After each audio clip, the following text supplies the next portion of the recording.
رب يسر ولا تعسر وتمم بالخير وبك نستعين يا فتاح يا فتاح يا فتاح رب زدني علما رب زدني علما رب زدني علما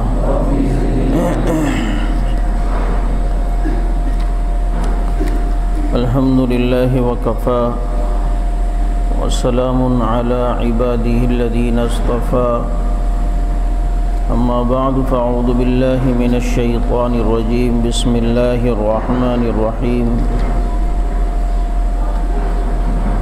ومن يشاقق الرسول من بعد ما تبين له الهدى ويتبع غير سبيل المؤمنين نوله ما تولى ونصله جهنم وساءت مصيرا صدق الله مولانا العظيم اللهم صل على محمد النبي الأمي وعلى آله وسلم تسلیما۔ تقریباً الحمدللہ آج ہمارا 17واں سالانہ تقابل ادیان کورس شروع ہو رہا ہے، اور ہر سال آپ کے سامنے مختلف موضوعات پر گفتگو ہوتی ہے۔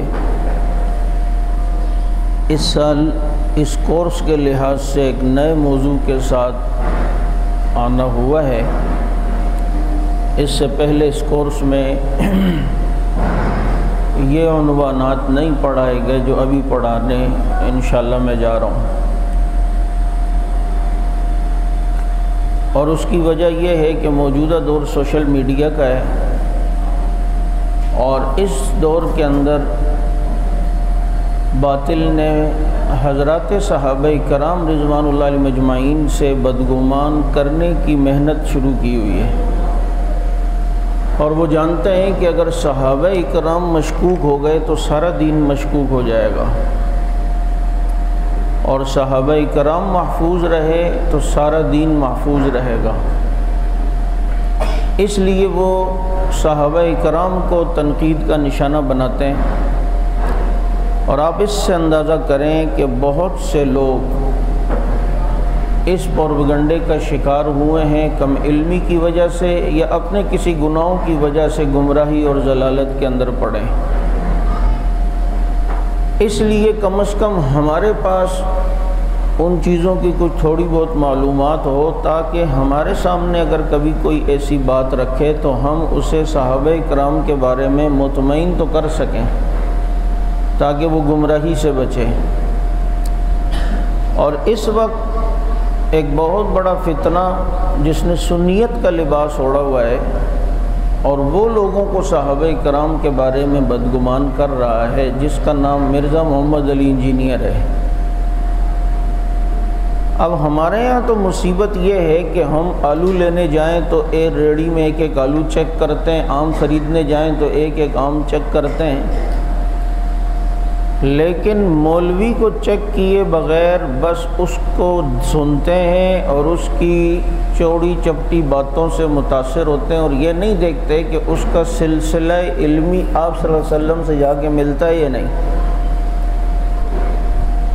ظاہر ہے کہ اگر ہم کسی سے دینی علم حاصل کر رہے ہیں تو اس کا علمی شجرہ کم از کم رسول اللہ صلی اللہ علیہ وسلم تک تو جائے، کہ ہم نے تو وہ دین لینا ہے جو رسول اللہ صلی اللہ علیہ وسلم کا ہے۔ اب یہاں ایسے ایسے فتنے ہیں کہ اگر انہیں جب دیکھا جائے تو ان کا علمی شجرہ نبی علیہ الصلوۃ والسلام تک نہیں ملتا۔ آپ دیکھیں ہمارے ملک میں ایک خاتون فرد نسیم ہاشمی کے نام سے الہدیٰ انٹرنیشنل والی، وہ عورتوں کو 40 دن میں مفسرہ بناتی ہے، اور پھر انہیں تفسیر سکھاتی ہے، اور پھر ان کی تشکیلات کرتی ہیں، پھر وہ درس دینا شروع کر دیتی ہیں۔ اب بتاؤ ایک عورت اور وہ بھی 40 دن میں مفسرہ بنے، وہ تفسیر کا کیا کرے گی وہ آپ پھر جانتے ہیں۔ اور وہ خود کہاں سے پڑھ کے آئی ہے؟ وہ امریکہ کی گلاسکو یونیورسٹی سے اس نے اسلامیات کی ڈگری حاصل کی ہے۔ اب جو امریکہ اور اسلامی ممالک کے اسکولوں کے نصاب میں اسلامیات میں کتنی تبدیلیاں کرواتا رہتا ہے، اس امریکہ کی گلاسکو یونیورسٹی میں خود کیسی اسلامیات ہوگی وہ آپ جانتے ہیں۔ اسی طرح ایک فتنہ ابھی ایک نکلا وہ شیخ محمد کے نام سے، اور وہ تو کوئی اور ہی نمونہ نکل کے آیا، بہت سی چیزوں کا اس نے انکار کیا۔ مثلاً وہ کہتا ہے کہ آپ صلی اللہ علیہ وسلم کی قبر مسجد نبوی میں نہیں ہے بلکہ آپ کی قبر بیت المقدس میں۔ اب دیکھو امت کا کتنا ایک تواتر اس معاملے میں چلتا آ رہا ہے، اور اس کو چھوڑ کر وہ اپنا ایک نیا انداز اور نئی راہ لے رہا ہے، اور لوگ اس کو بھی مل گئے۔ پھر وہ کہتا ہے یہ قرآن کریم کے اندر جو خطاب ہے یہ مجھ سے خطاب ہے سمجھو۔ اور ہمارے ایک مولوی صاحب سے غلطی ہوئی کہ جو اس کے ساتھ بیٹھ کر بات چیت شروع کی، اور وہ مولوی صاحب چونکہ اس فیلڈ کے تھے نہیں، اور یہ اس کو دبایا جا رہا ہے، اور تھا بھی یہ پینٹ شرٹ میں، اور وہ حضرت صوفی بنے ہوئے تھے اور ان سے بات کر رہے تھے، جس کی وجہ سے جو ہے نا اس کو ایک اہمیت ملی۔ ہر ایک کو منہ بھی نہیں لگانا چاہیے، یہ بھی یاد رکھیں۔ یہاں ہم سے سبق ہی نہیں پڑھاتے بلکہ خطابت کے بھی بیچ میں اصول آ جاتے ہیں، کس طرح باطل کے خلاف محنت کرنا ہے اپنے تجربات کی روشنی میں، وہ بھی بتاتے ہیں۔ یہ کیپٹن مسعود الدین عثمانی جب نیا اٹھا تھا تو کسی نے حضرت بنوری رحمۃ اللہ علیہ سے کہا کہ آپ اس کے خلاف کوئی کتاب لکھیں، تو حضرت نے فرمایا کہ بنوری جیسا آدمی اگر جس کے خلاف کتاب لکھے گا وہ تو مشہور ہو جائے گا، تو ہر ایک کو منہ بھی نہیں لگانا ہوتا۔ تو اس قسم کے بہت سے نمونے ہمارے ملک میں آتے ہیں، جس میں آج کل جو بڑا مینڈک ہے وہ مرزا انجینئر ہے، اور یہ وہ فتنہ ہے کہ آپ اندازہ نہیں کر سکتے کہ ہزاروں لوگوں کو جس نے گمراہ کیا ہے، اور جس نے ہزاروں لوگوں کو حضرات صحابہ کرام رضوان اللہ علیہم اجمعین سے بدگمان کیا ہے۔ مولانا شکیل صاحب یہاں آ جائیں۔ اب جناب اس کا بیک گراؤنڈ مختصر کیا، اپنے ساتھ وہ انجینئر لگاتا ہے جبکہ وہ پلمبر ہے، جو بات حقیقت ہے، جبکہ وہ پلمبر ہے۔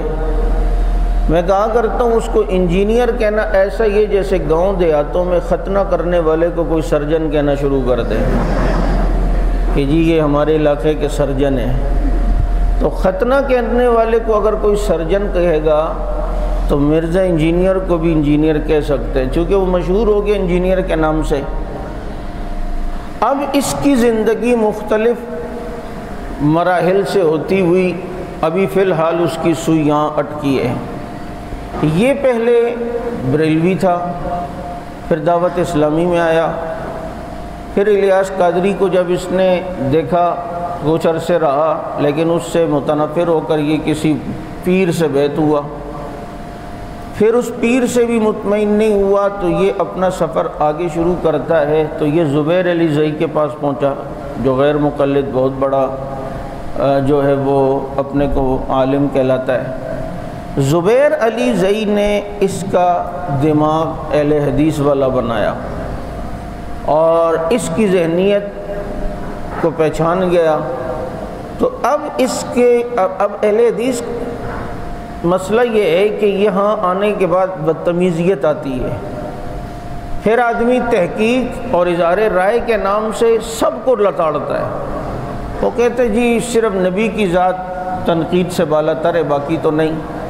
تو وہ اب اہل حدیث بن کر زبیر علی زئی کے پاس رہا، جہاں اس نے تھوڑے بہت یہ حدیث کے اصول وغیرہ اصطلاحات سیکھیں، لیکن کچھ عرصے بعد زبیر علی زئی سے بھی اس کا اختلاف ہو گیا، کیونکہ اس نے کہا کہ یار یہ بھی مسلک ٹھیک نہیں ہے۔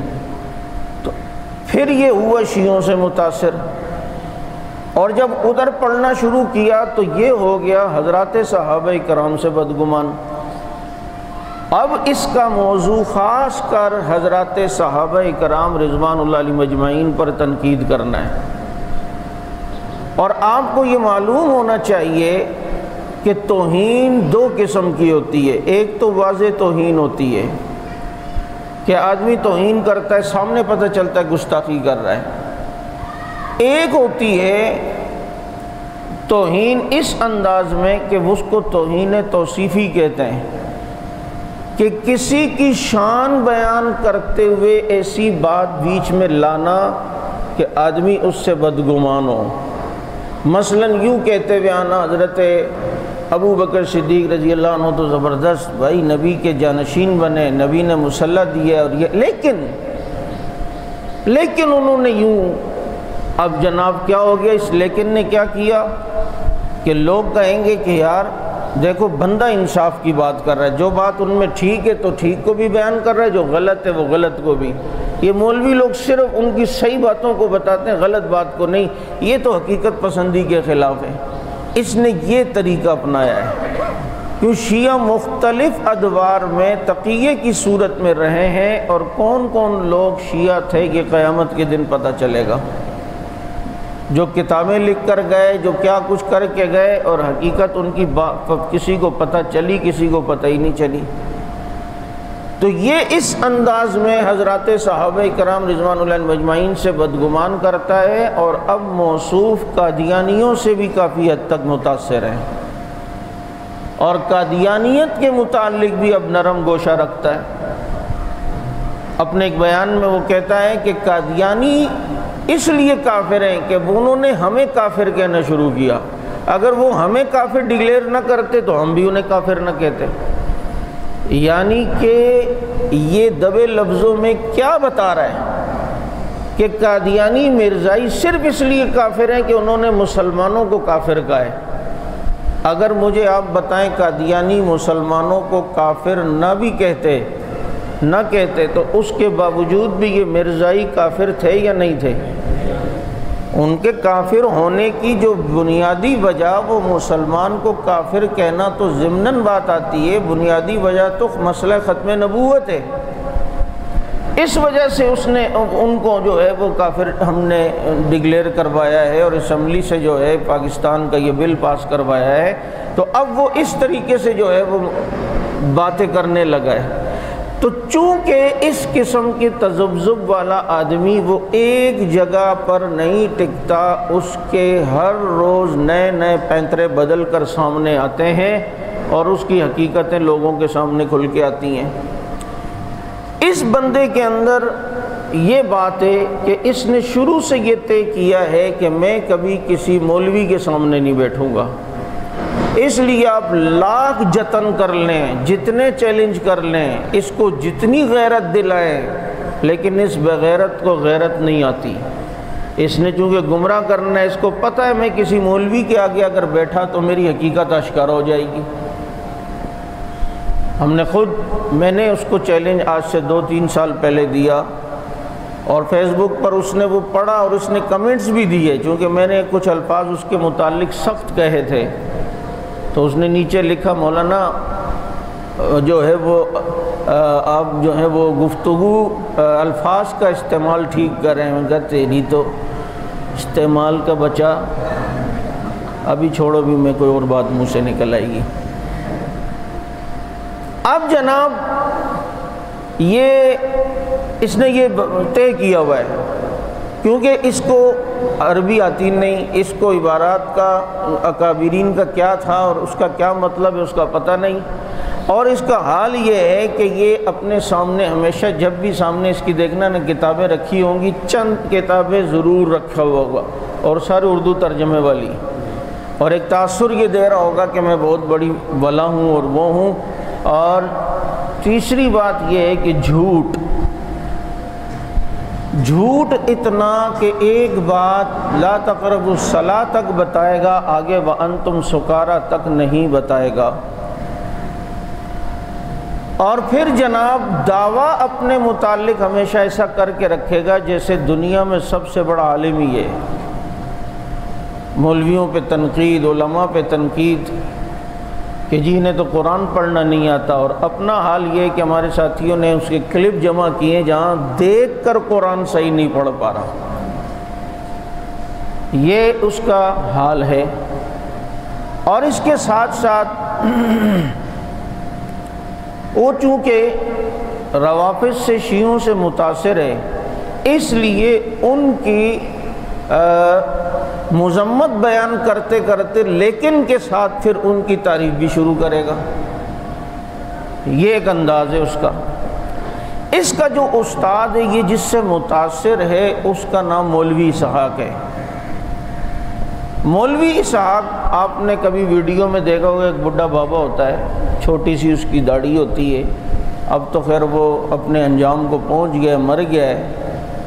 یہ ساری حرکتیں اس کی ہوتی تھیں، اس کے بعد یہ نیا مولوی اسحاق ملا ہے، اور وہ مولوی اسحاق بھی غیر مقلد تھا، اگرچہ غیر مقلدین نے اس سے برات کا اعلان کیا، لیکن بہرحال وہ تھا تو صحیح۔ تو یہ مولوی اسحاق بھی اسی طرح کی باتیں کرتا کہ دیکھو جی حقیقت بتایا کرے، جو کتابوں میں لکھا ہوا ہے وہ تو بتائیں نا۔ اب وہ کیا لکھا ہوا ہے، اس کی کیا سندی حیثیت ہے، اور وہ جناب صحابہ کرام رضوان اللہ علیہم اجمعین کے متعلق کیا انداز کتابوں میں ہے اور اس کی کیا حقیقت ہے، اس کو کوئی نہیں بتائے گا۔ تو بہرحال یہ میں نے صرف اس لیے ایک بات کی کہ اس شخص کے اندر چونکہ یہ چالاک بہت ہے، اور اس چالاکی سے یہ جو ہے وہ لوگوں کو گمراہ کرتا ہے، جبکہ اگر یہ انسان ہو اور اس میں غیرت اور شرم ہو تو یہ سامنے بیٹھے۔ ابھی بھی میں سوشل میڈیا کے ذریعے سے اگر اس تک آواز جا رہی ہے، میں نے ایک چیلنج دیا تھا کہ کوئی صرف اسے سامنے بٹھانے کے لیے ہمارے سامنے تیار کر لے، 10,000 روپے اس کو انعام ہے۔ اور میں نے اس بیان میں کہا، میں نے کہا میں جوش میں 1 لاکھ بھی بول سکتا تھا، آپ کہو کہ مولوی بڑا جذبات میں کہہ رہا ہے، کون دیتا ہے، اس لیے میں نے 10,000 کہا ہے کہ جتنی میری حیثیت ہے اتنی میں دوں گا۔ تو اس سے آپ اندازہ کر لو کہ میں کتنا سنجیدہ ہوں اس معاملے میں، کہ سامنے لاؤ پھر پتہ چلے گا کہ دل جلوں کو پڑا فلک سے کام نہیں، جلا کے راکھ نہ کر دیں صحابہ کے غلام نہیں۔ لیکن نہ خنجر اٹھے گا نہ تلوار ان سے، یہ بازو میرے آزمائے ہوئے ہیں۔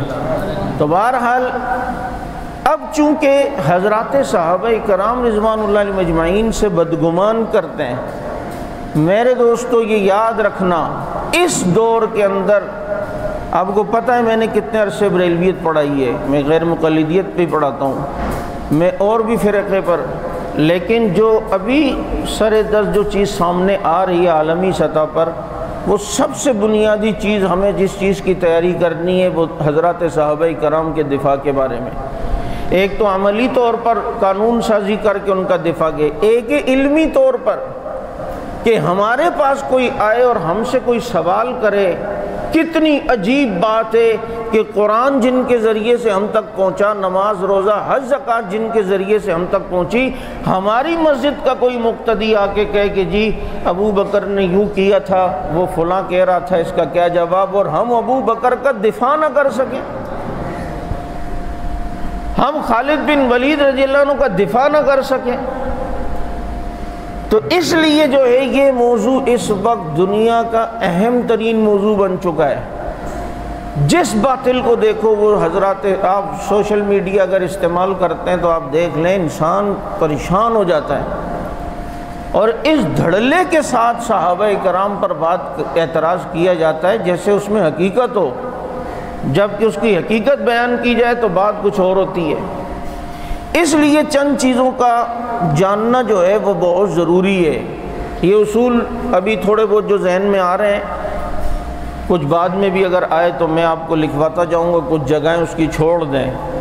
کہ پہلی بات تو یہ یاد رکھیں صحابہ کرام کے بارے میں، جس کی وجہ سے غلط فہمیاں ہوتی ہیں یا لوگ مغالطہ دیتے ہیں، یا ان غلط فہمیوں سے بچنے کے اصول آپ کوئی بھی عنوان دے دیں، کہ پہلی چیز ہے کہ حضرات صحابہ کرام کو تاریخ کے تناظر میں کبھی نہیں پرکھنا۔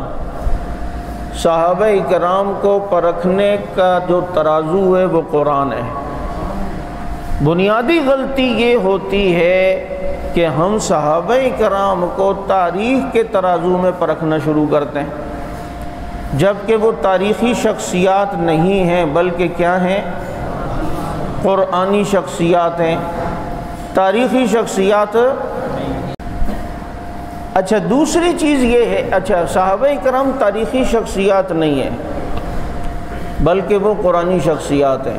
میں اس کی مثال دیا کرتا ہوں کہ میں آپ کو 3 ڈبے اور ملبہ شلبہ سوزوکی میں بھر کے دوں سریا وریا اور کہوں کہ اس کو تلوا کر لاؤ، آپ یہاں سے جائیں اور کسی سونے والی مارکیٹ میں چلے جائیں اور کسی جیولرز کو آپ کہیں، سونار کو کہیں کہ یار وہ تیرے پاس ترازو ہے، آپ میں سوزوکی لایا ہوں مال بھر کے تول دو، وہ پہلے تو یوں آپ کو غور سے دیکھے گا اور پھر کہے گا لگتا چھٹی والے دن پیدا ہوئے ہو۔ آپ کہو کہ کیوں تیرے پاس ترازو نہیں ہے؟ وہ کہے گا بھائی میرے پاس ترازو جو ہے یہ سونا تولنے کا ہے، اس ترازو میں سونا تلتا ہے، سونا تلنے کا ترازو ہے، جو چیزیں تو لایا ہے اس کو تلوانے کے لیے شیرشاہ مارکیٹ جا، اس کے ترازو وہاں ہیں۔ ہمارے پاس بھی یہ یاد رکھنا صحابہ کو تولنے اور پرکھنے کا ترازو الگ ہے اور شخصیات کو پرکھنے کا ترازو الگ ہے۔ صحابہ کرام کو اگر تولنا ہو اور پرکھنا ہو اس کے لیے ترازو اللہ کا قرآن ہے۔ دوسری بات یہ یاد رکھیں، صحابہ کرام رضوان اللہ علیہم اجمعین کے بارے میں ایک دوسرا مغالطہ یہ دیا جاتا ہے یا یہ غلط فہمی ہوتی ہے کہ حضرات صحابہ کرام رضوان اللہ علیہم اجمعین چونکہ بشر تھے، انسان تھے اور بہت ساری چیزیں بشری تقاضے کے تحت ہو جاتی ہیں اور اس میں جو ہے وہ کوئی عیب بھی نہیں ہے، تو بشری تقاضے کے تحت یا بشری مجبوریوں کے تحت یا ایک بشر ہونے کی حیثیت سے اگر کوئی کام ان سے سرزد ہو جائے تو اسے بھی وہ صحابیت کے خلاف سمجھ کے پروپیگنڈا کرتے ہیں، دیکھو جی انہوں نے ایسا کیا۔ مثلا کوئی تیر آ رہا ہو اور کوئی صحابی یوں ہٹ جائے تو کہتے ہیں دیکھو بنتا صحابی اور کیسا تیر سے بچا، تو کیا کرنا تھا مطلب؟ اور دیکھو جی یوں پیچھے ہٹ گئے تھے، جنگ میں یوں پیچھے ہو گئے تھے، دشمن نے ایک بار حملہ کر دیا تو آدمی بچنے کے لیے تھوڑا پیچھے ہٹ جائے تو اس میں کون سا عیب ہے؟ اگر یہ چیزیں اب کرنا چاہیں تو پھر تو لوگوں نے نبیوں کے اوپر بھی اعتراض کرنا شروع کر دیا کہ حضرت موسیٰ علیہ السلام کو اللہ نے کہا کہ لاٹھی پھینکیے، پھینکا تو وہ اژدہا بنا۔ اب جب اژدہا بنا تو بشری تقاضے کے تحت فطری چیزیں، حضرت موسیٰ پیچھے ہٹے یا نہیں، ڈرے یا نہیں؟ آپ صلی اللہ علیہ وسلم 3 دن غار میں رہے یا نہیں رہے؟ بولیں۔ طائف میں جب پتھر لگ رہے تھے تو اللہ کے نبی بھاگ رہے تھے یا نہیں بھاگ رہے تھے؟ اب کوئی بدبخت یہ کہے کہ دیکھو جی نبی ہوتے ہیں اور پتھر کے سامنے کھڑے نہیں ہوئے، تو بھائی کچھ چیزیں دنیا کے ساتھ ساتھ ہیں، اسے آپ ان کی عظیمت کے خلاف سمجھو تو یہ بھی ایک غلط فہمی ہے جس کی وجہ سے جو ہے یہ لوگ جو ہے وہ گمراہ ہوتے ہیں۔ تیسری وجہ یہ ہے کہ صحابی کی جو اصطلاحی تعریف ہے اس کو چھوڑ کر لغوی معنی کو لے کر لوگوں کو گمراہ کیا جاتا ہے۔ کس کو؟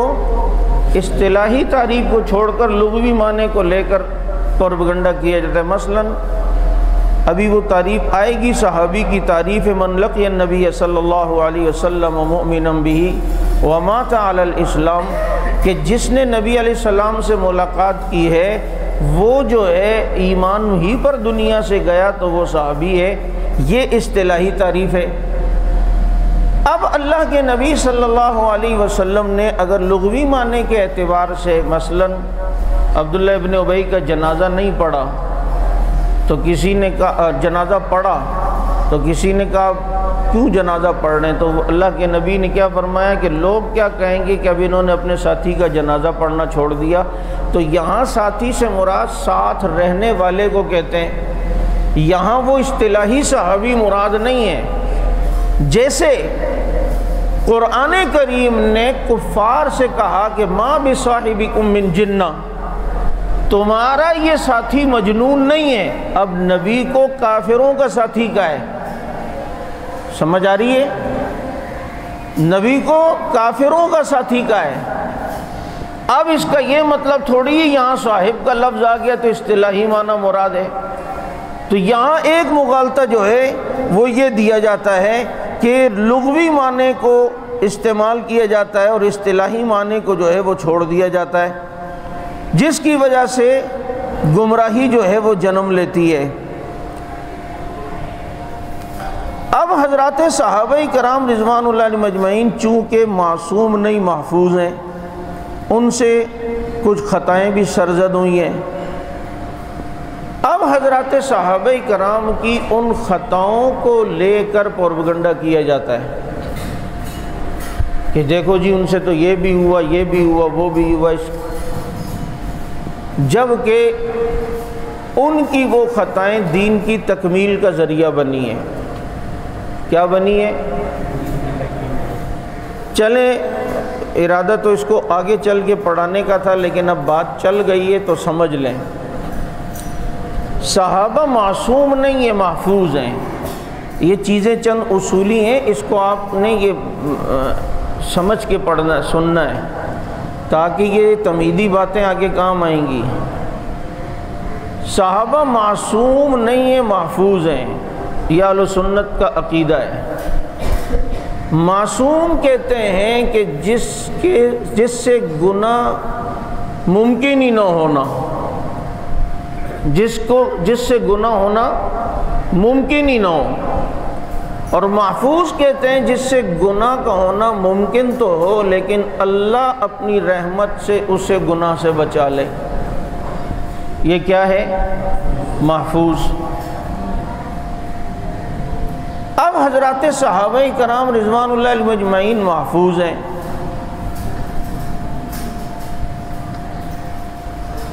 میڈیا پر کسی نے سوال پوچھا، عامر لیاقت کا پروگرام تھا، اور اس میں کسی عوام بیٹھے بھی تو سوال بھی پہلے سے دیتے ہیں اور بٹھاتے بھی ایسے لوگوں کو ہیں کہ جو جواب بھی صحیح نہ دیں۔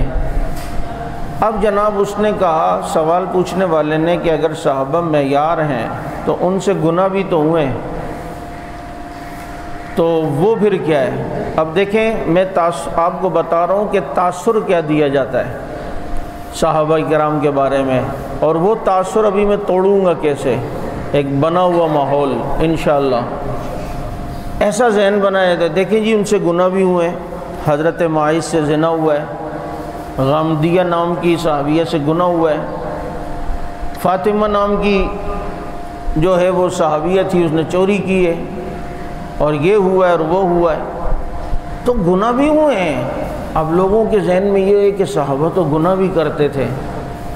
آپ سے اگر کبھی کوئی اس طرح کی بات کرے کہ ان سے گناہ بھی تو ہوئے ہیں، آپ نے پہلا سوال اس سے یہ کرنا ہے کہ صحابہ کرام کی مجموعی تعداد ہے کتنی؟ وہ کہے گا 1,00,000 کم و بیش 44,000، تو ٹھیک ہے۔ پھر آپ نے پوچھنا ہے کہ گناہ کتنوں سے ہوا ہے، بس اس کی ہوا نکل جائے گی، وہ سمجھ جائے گا یہ کہیں پڑھ کے آیا ہے۔ چونکہ نا بتا گناہ کتنوں سے ہوا ہے، کہے گا 7 یا 8 افراد سے۔ کہو کہ یہ کھوتی دا پتر یہ بھی لوگوں کا دسنا، یہ بھی لوگوں کو بتاؤ نا، صحابہ سے گناہ بھی تو تم ایسا تاثر دے رہے ہو جیسے سارے ہی صحابہ گناہ کرتے تھے۔ ٹوٹل 8 یا زیادہ سے زیادہ جو ملتے ہیں وہ 12 افراد جن سے گناہ کا صدور ہوا۔ اب جب ہم یہ بات کریں گے تو لوگوں کی ایک دم آنکھیں کھلیں گی، یار 1,44,000 کو نہیں دیکھ رہے اور ان 12 افراد کو دیکھ رہے ہو، تو تاثر تم لوگوں کو یہ دینا چاہ رہے ہو کہ جیسے حضرات صحابہ کرام بڑے فاسق تھے، گناہ کرتے تھے اور یہ گناہ بھی ہوئے اور وہ۔ جب آپ یوں بات کریں گے کہ گناہ کتنوں سے ہوئے، اس کی ہوا وہی نکل جائے گی۔ آپ کو زیادہ سے زیادہ 8 یا زیادہ سے زیادہ اگر ادھر ادھر سے جو ضعیف بھی روایتیں ملا لی جائیں تو 12 سے زیادہ نہیں ہے۔ تو ان حضرات کو لے کر باقی سب کے اوپر ولی الاکثری حکم الکل ہوتا ہے۔ یہاں تو اکثر سے بھی اگر کوئی زیادہ مبالغے کا صیغہ ہوتا اور اس میں تفضیل کا ہوتا تو ہم وہ لاتے، ادھر تو اکثر سے بھی زیادہ ہے جن کو اللہ رب العزت نے گناہوں سے محفوظ رکھا۔ تم ان 12 کو یا 8 کو لے کر لوگوں کے سامنے پروپیگنڈا کرتے ہو کہ صحابہ کرام سے گناہ کا صدور ہوا ہے۔ پھر دوسری بات یہ کہ اللہ نے تکوینی طور پر یہ معاملہ ہونا تھا، ان افراد سے اللہ نے قربانی لی اور ان سے یہ گناہ کا جو صدور ہوا ہے یہ دین کی تکمیل کا ذریعہ بننا تھا۔ اور پھر مزے کی بات یہ ہے کہ جو نبی علیہ السلام نے فرمایا کہ کل بنی آدم خطاؤن، تمام بنی آدم گناہ گار ہیں، وخیر الخطائین التوابون، اور بہترین تو خطا کار وہ ہے جو توبہ کرنے والا ہے، التائب من الذنب کمن لا ذنب لہ، اور پھر یہ بھی وہ لوگ ہیں کہ جو اپنے آپ کو خود گناہ کے بعد پیش کرتے ہیں اور اپنے لیے حدود جو ہے وہ ان کے اوپر حد جاری ہوتی ہے، تو اللہ کے نبی صلی اللہ علیہ وسلم ان کی تعریف فرماتے ہیں اور یہ دین کی تکمیل کا ذریعہ بنے۔ مثلا بعض چیزیں وہ تھی جو دین کی تکمیل کا ذریعہ بننی تھی، تو اللہ نے چونکہ شان نبوت کے خلاف وہ کام نہیں تھے تو نبی سے اس کام کو صادر فرمایا کہ لوگوں کو پتہ چلے۔ مثلا ایک آدمی سو رہا ہے اور سوتے ہوئے میں کوئی گناہ شمار نہیں ہوتا۔ اللہ کے نبی صلی اللہ علیہ وسلم اور صحابہ کرام قافلے کے ساتھ ہیں، رات کو پڑاؤ ڈالا، سردی کی رات تھی، سو گئے، حضرت بلال کو بٹھایا، ان کی بھی آنکھ لگی، فجر کی نماز قضا ہو گئی۔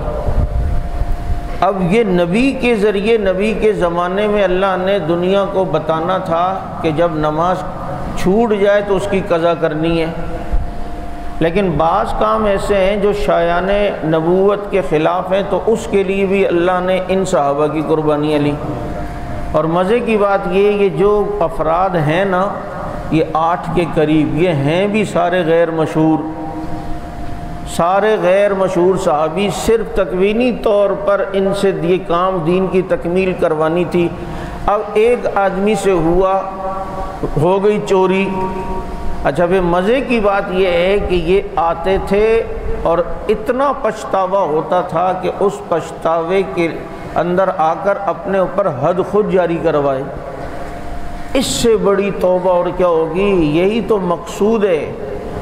اسی لیے حضرت حیدری شہید رحمۃ اللہ علیہ سے کسی نے پوچھا کہ صحابہ کی جو خطائیں ہیں یہ بھی معیار ہیں؟ آپ کہتے ہیں صحابہ معیار حق ہیں، تو یہ بھی معیار ہیں؟ تو ہم فرمایا ہاں، اللہ ہمیں بتانا چاہتا ہے کہ اگر تم سے یوں گناہ ہو جیسے ان سے ہوا تھا تو تم بھی ان کی طرح یوں توبہ کر لو تو اللہ تمہیں بھی ان کی طرح یوں معاف کر دے گا۔ تو ان کی تو خطائیں بھی ہمارے لیے رحمت کی گٹائیں بنی۔ اب جناب یہ دین کی تکمیل کا ذریعہ بننی تھی۔ اب قرآن کہتا ہے سارق و سارقۃ فاقطعوا ایدیہما، چور اور چورنی کے ہاتھ کاٹے جائیں۔ اب جب ہاتھ کاٹے جائیں، اگر یہ کام نبی کے دور میں عملاً کسی بندے سے نہ ہوتا تو ہاتھ نہ کٹتے، ہاتھ نہ کٹتے تو لوگوں کو اس متعلق کیا کرنا ہے اس کا صحیح معنی میں مفہوم سمجھ میں نہیں آتا، کیونکہ اس دور کے اندر آپ دیکھیں کہ اسلامی سزاؤں کے متعلق خود لبرل قسم کے مسلمان کتنی باتیں کرتے ہیں، اور ڈاکٹر جاوید غامدی جیسے لوگ وہ اس میں کتنی قطع برید کرتے ہیں۔ اگر یہ اس دور میں یوں ہاتھ حصی ہاتھ نہ کاٹا ہوا ہوتا تو کہتے بھائی یہ تو اصل میں اللہ جو کہتے ہیں نا چور چورنی کے ہاتھ کاٹے جائیں، یہ تھوڑی ہے کہ یہ حصی ہاتھ کاٹے جائیں، بھائی اللہ ایسا کر سکتا ہے؟ مقصد اللہ کا یہ ہے کہ اسے کچھ دن تک کاروبار اس کا معطل کیا جائے یا اسے معاشی طور پر بڑا ٹیکس لگا دیا جائے۔ جب آدمی معاشی طور پر کمزور ہوتا ہے نا تو کیا کہتے ہیں یار اس کے تو ہاتھ کٹ کے رہ گئے، تو یہ مراد ہے، یہ تھوڑی حصی ہاتھ مراد ہے۔ اب بتاؤ اگر وہ کام نبی کے دور میں نہ ہوتا تو یہ حصی ہاتھ کاٹنا ہے یا نہیں کاٹنا، دین کا یہ مسئلہ کسی کو سمجھ آتا؟ کتنی بعد میں اختلافات ہوتے۔ قرآن کریم جو اللہ نے حکم دیا ہے دنیا کے اندر امن کے لیے، یہ بتایا کہ یہ ہے چور کی سزا تو تمہیں امن ملے گا، چوروں سے نجات ملے گی۔ ہمارے ملک میں یہ نہیں ہو رہا نا، جبھی تو آئے دن چوریاں ہو رہی ہیں، ڈکیتیاں ہو رہی ہیں۔ اب دین کا اتنا بڑا حکم جو ہے اس پر عمل کیسے کرنا ہے اس کا نہیں پتہ چلتا۔ اس دین کو سمجھانے کے لیے بھی اللہ نے قربانی کسی صحابی کی لی ہے کہ جی یہ حصی ہاتھ ہی کاٹا جائے گا۔ حضرت معاذ غیر مشہور صحابی ہیں، ان سے بدکاری ہو گئی۔ اب جب ہوئی خود پیش ہوئے، اللہ کے نبی جو مجھے پاک کر دیں۔ شادی شدہ تھے تو انہیں رجم کیا گیا۔ اب رجم، شادی شدہ اگر گناہ بدکاری کرے تو رجم کیا جائے گا، پتھر مارے جائیں گے۔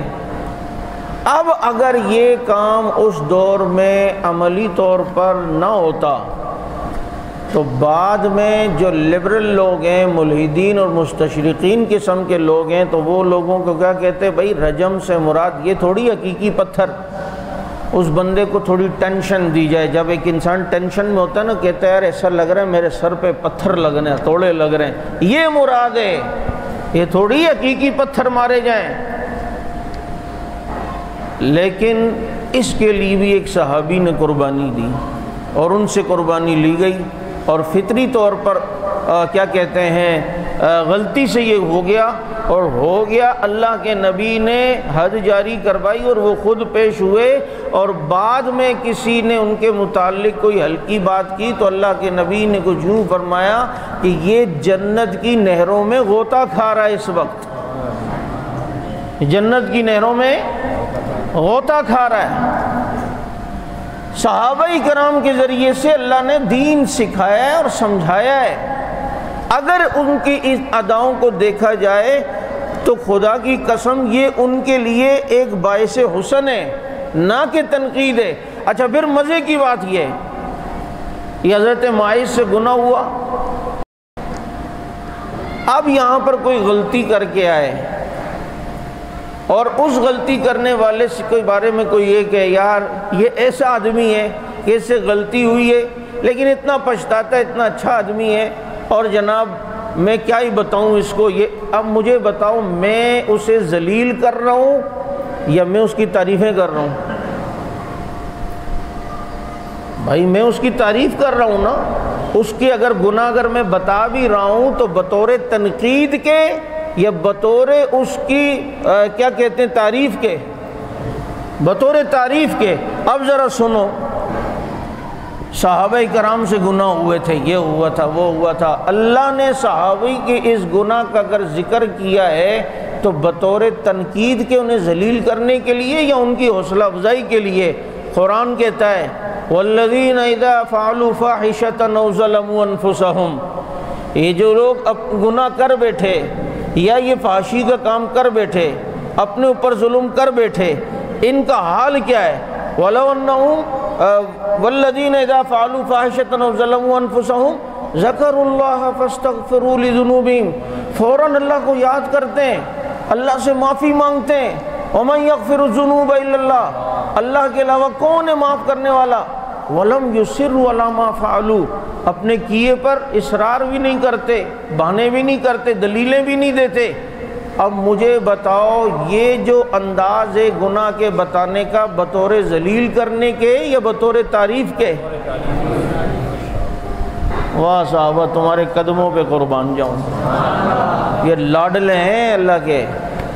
یہ آیت دیکھو یار، میں اس کی مثال پتہ ہے کیسے دیتا ہوں؟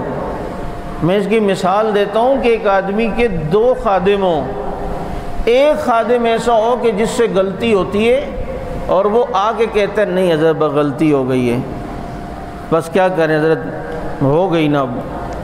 اچھا دوسرا خادم ایسا ہے حنیف کی طرح کہ وہ آگے سے دلیلیں دے، نہیں یہ نہیں ہوا، اصل میں یوں نہیں ہوا، اصل میں حضرت آپ نہیں سمجھتے، یار میرا یہ ارادہ نہیں تھا۔ اور دوسرا وہ صابر کی طرح۔ تو آدمی ایسے آدمی کو کیا کہے گا؟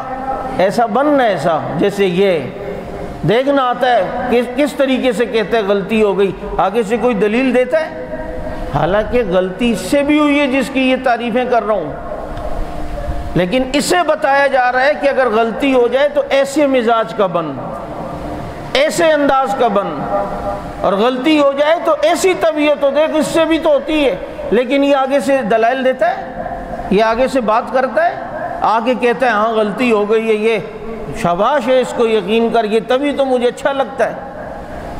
تو اب یہ گناہ کیا، اس نے غلطی کی ہے، تو میں اس کی تعریف کر رہا ہوں یا اسے ذلیل کر رہا ہوں؟ یہ ہے اللہ قرآن میں ہمیں بتانا چاہ رہا ہے کہ گناہ تو سارے ہی ہیں، کل بنی آدم خطاؤن، لیکن ایسے بنو نا والذین اذا فعلوا فاحشۃ او ظلموا انفسهم ذکروا اللہ فاستغفروا لذنوبہم ومن یغفر الذنوب الا اللہ ولم یصروا علی ما فعلوا، آگے وہم یعلمون۔ اس سے آگے ذرا پڑھو، اس سے آگے پڑھو تو میں مزہ آئے گا۔ یہ سب کچھ ہو گیا نا، اپنی جانوں پہ ظلم کرتے ہیں لیکن اللہ کو یاد کر لیتے ہیں فوراً، اور پھر جناب اپنے گناہ پہ اصرار بھی نہیں کرتے۔ اولئک جزاؤہم عند ربہم جنات عدن تجری من تحتها الانہار خالدین، یہی ہے۔ یہ بتاؤ یار، ایک آدمی سے گناہ ہو جائے، ایک تو اس کے گناہ کو بطور تعریف کے پیش کیا جا رہا ہے، اور تم کہتے ہو جی یہ ایسے تھے، ان سے گناہ ہو گئے، اور اللہ کہتا ہے کہ میں نے انہیں مغفرت بھی دے دی اور جنت بھی دے دی ہے۔ اب بتاؤ صحابہ قابل تنقید ہیں یا قابل تعریف ہیں؟ تو ان سے ہونے والے گناہ دین کی تکمیل کا بولو، اور یہ ٹوٹل 8 افراد۔ تو جب تم سے اگر کبھی کوئی کہے کہ صحابہ سے تو گناہ بھی ہوئے ہیں، ان سے کوئی کتنوں سے ہوئے ہیں، اس کی ہوا وہیں نکلے گی۔ یہ اصول میں آپ کو بتا رہا ہوں۔ تو وہ میڈیا میں عامر لیاقت کے پروگرام میں وہ پھر وہ نہیں جی وہ یوں ہیں، اصل میں وہ یوں ہیں اور وہ یوں ہیں۔ پہلا سوال یہ کرو کہ گناہ کتنوں سے ہوئے ہیں، یہ بتاؤ۔ جب آپ یہ پوچھو گے تو عوام میں ایک تاثر جائے گا، ان سے کہو یار یہ کوئی انصاف کی بات ہے، 8 افراد کو لے کر باقی 1,44,000 پر بھی باتیں کرو، اور وہ 8 بھی ایسے کہ قرآن جن کے متعلق کیا کہہ رہا ہے، اور وہ دین کی تکمیل کا ذریعہ بنے، اور انہوں نے توبہ کر لی۔ اب جب انہوں نے توبہ کر لی، اللہ نے ان کے فیصلے کر لیے۔ گناہ کس کو کہتے ہیں؟ گناہ کس کو کہتے ہیں؟ اللہ کو ناراض کرنے کا نام گناہ ہے نا۔ اس کے بعد اللہ ان سے راضی ہو رہا ہے یا ناراض ہو رہا ہے؟ تو اب وہ گناہ رہا۔ یہ ایک مغالطہ، جو غلط فہمیاں میں نے کہا نا صحابہ کرام کے بارے میں جو پیدا کرتے ہیں، اصول جو میں بتا رہا ہوں کہ یہ کیوں کرتے ہیں، ان میں ایک طریقہ یہ بھی ہے جن کی معافی کے اعلان ہو چکے کسی غلطی پر، اس کو بھی جناب بار بار اٹھا کر لوگوں کے سامنے پیش کر کے حضرات صحابہ کرام سے بدگمان کرنا۔ ایک مغالطہ یہ دیا جاتا ہے کہ نبی کے دور میں جو منافقین تھے انہیں بھی صحابہ کے ساتھ خلط ملط کیا جاتا ہے کہ جی دیکھو نبی کے ساتھ رہنے والے نے یوں نہیں کیا، نبی او بھائی صحابی ہونا الگ چیز ہے، منافق ہونا۔ منافق وہ ہے جو ظاہر میں مسلمان ہے لیکن دل سے مسلمان۔ اذا جاءك المنافقون قالوا نشهد انك لرسول الله والله يعلم انك لرسول والله يشهد ان المنافقين لكاذبون۔ اب بتائیں، تو یہ ایک طریقہ جو ہے وہ اپنایا جاتا ہے حضرات صحابہ کرام رضوان اللہ علیہم اجمعین کے متعلق بدظن کرنے کے لیے۔ اب جو میں نے پہلی ایک بات کی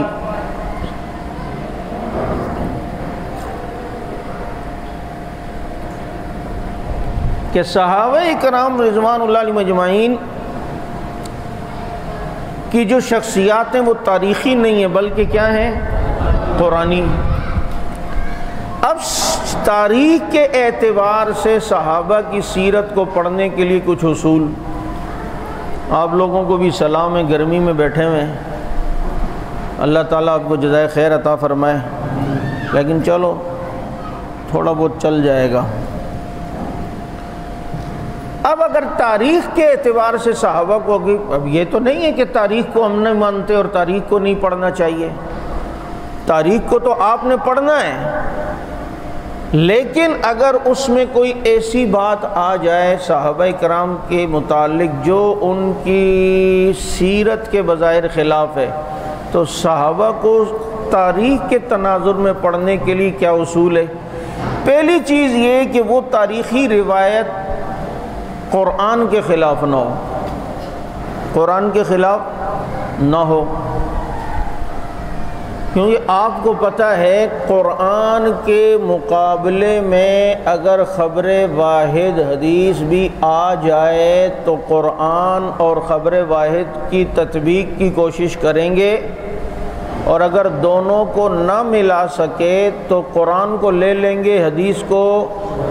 یہ اصول ہے، قرآن کے مقابلے میں خبر واحد اگر آئے اور نئی تطبیق ہو سکتی تو چھوڑا جائے گا، تو قرآن کے مقابلے میں تاریخ آ جائے تو اسے تو بدرجہ اولا چھوڑا جائے گا۔ اب مثلاً اس کی مثال یہ دیکھیں کہ صفین کی لڑائی کے بارے میں بعض تاریخی کتابوں میں کہ حضرت سعد رضی اللہ تعالیٰ عنہ اور حضرت عمر بن عاص میں کوئی بات ہوئی تو انہوں نے ان کو گالی دی، انہوں نے ان کو گالی دی، اور انہوں نے کہا کہ تیری والدہ ایسی، اس نے کہا تیری ماں ایسی، اور یہ اب یہ تاریخ کی ایک بات ہے، اب جو پڑھے گا اڑے صحابی ایسے ہوتے ہیں۔ دوسری طرف قرآن کریم صحابہ کرام کے بارے میں بتاتے ہیں کہ وَإِذَا خَاطَبَهُمُ الْجَاهِلُونَ قَالُوا سَلَامًا، کہ اگر کوئی ان کے سامنے جہالت کی بات بھی کرے تو یہ سلامتی کی بات کرتے ہیں۔ اور ان کی صفات یہ ہیں کہ یہ وَالْكَاظِمِينَ الْغَيْظَ وَالْعَافِينَ عَنِ النَّاسِ، ایسی بہت ساری آیات ہیں۔ تو آپ مجھے بتائیں قرآن صحابہ کے بارے میں یہ کہے اور تاریخ یہ کہے، تو اب اصول یہ ہے کہ اگر وہ تاریخی روایت قرآن کے مقابلے میں ہے تو تاریخی روایت کو چھوڑ دیں گے اور قرآن کو بولو۔ کوئی روایت تاریخی، دوسرا اصول، کوئی تاریخی روایت صحیح حدیث کے خلاف ہو،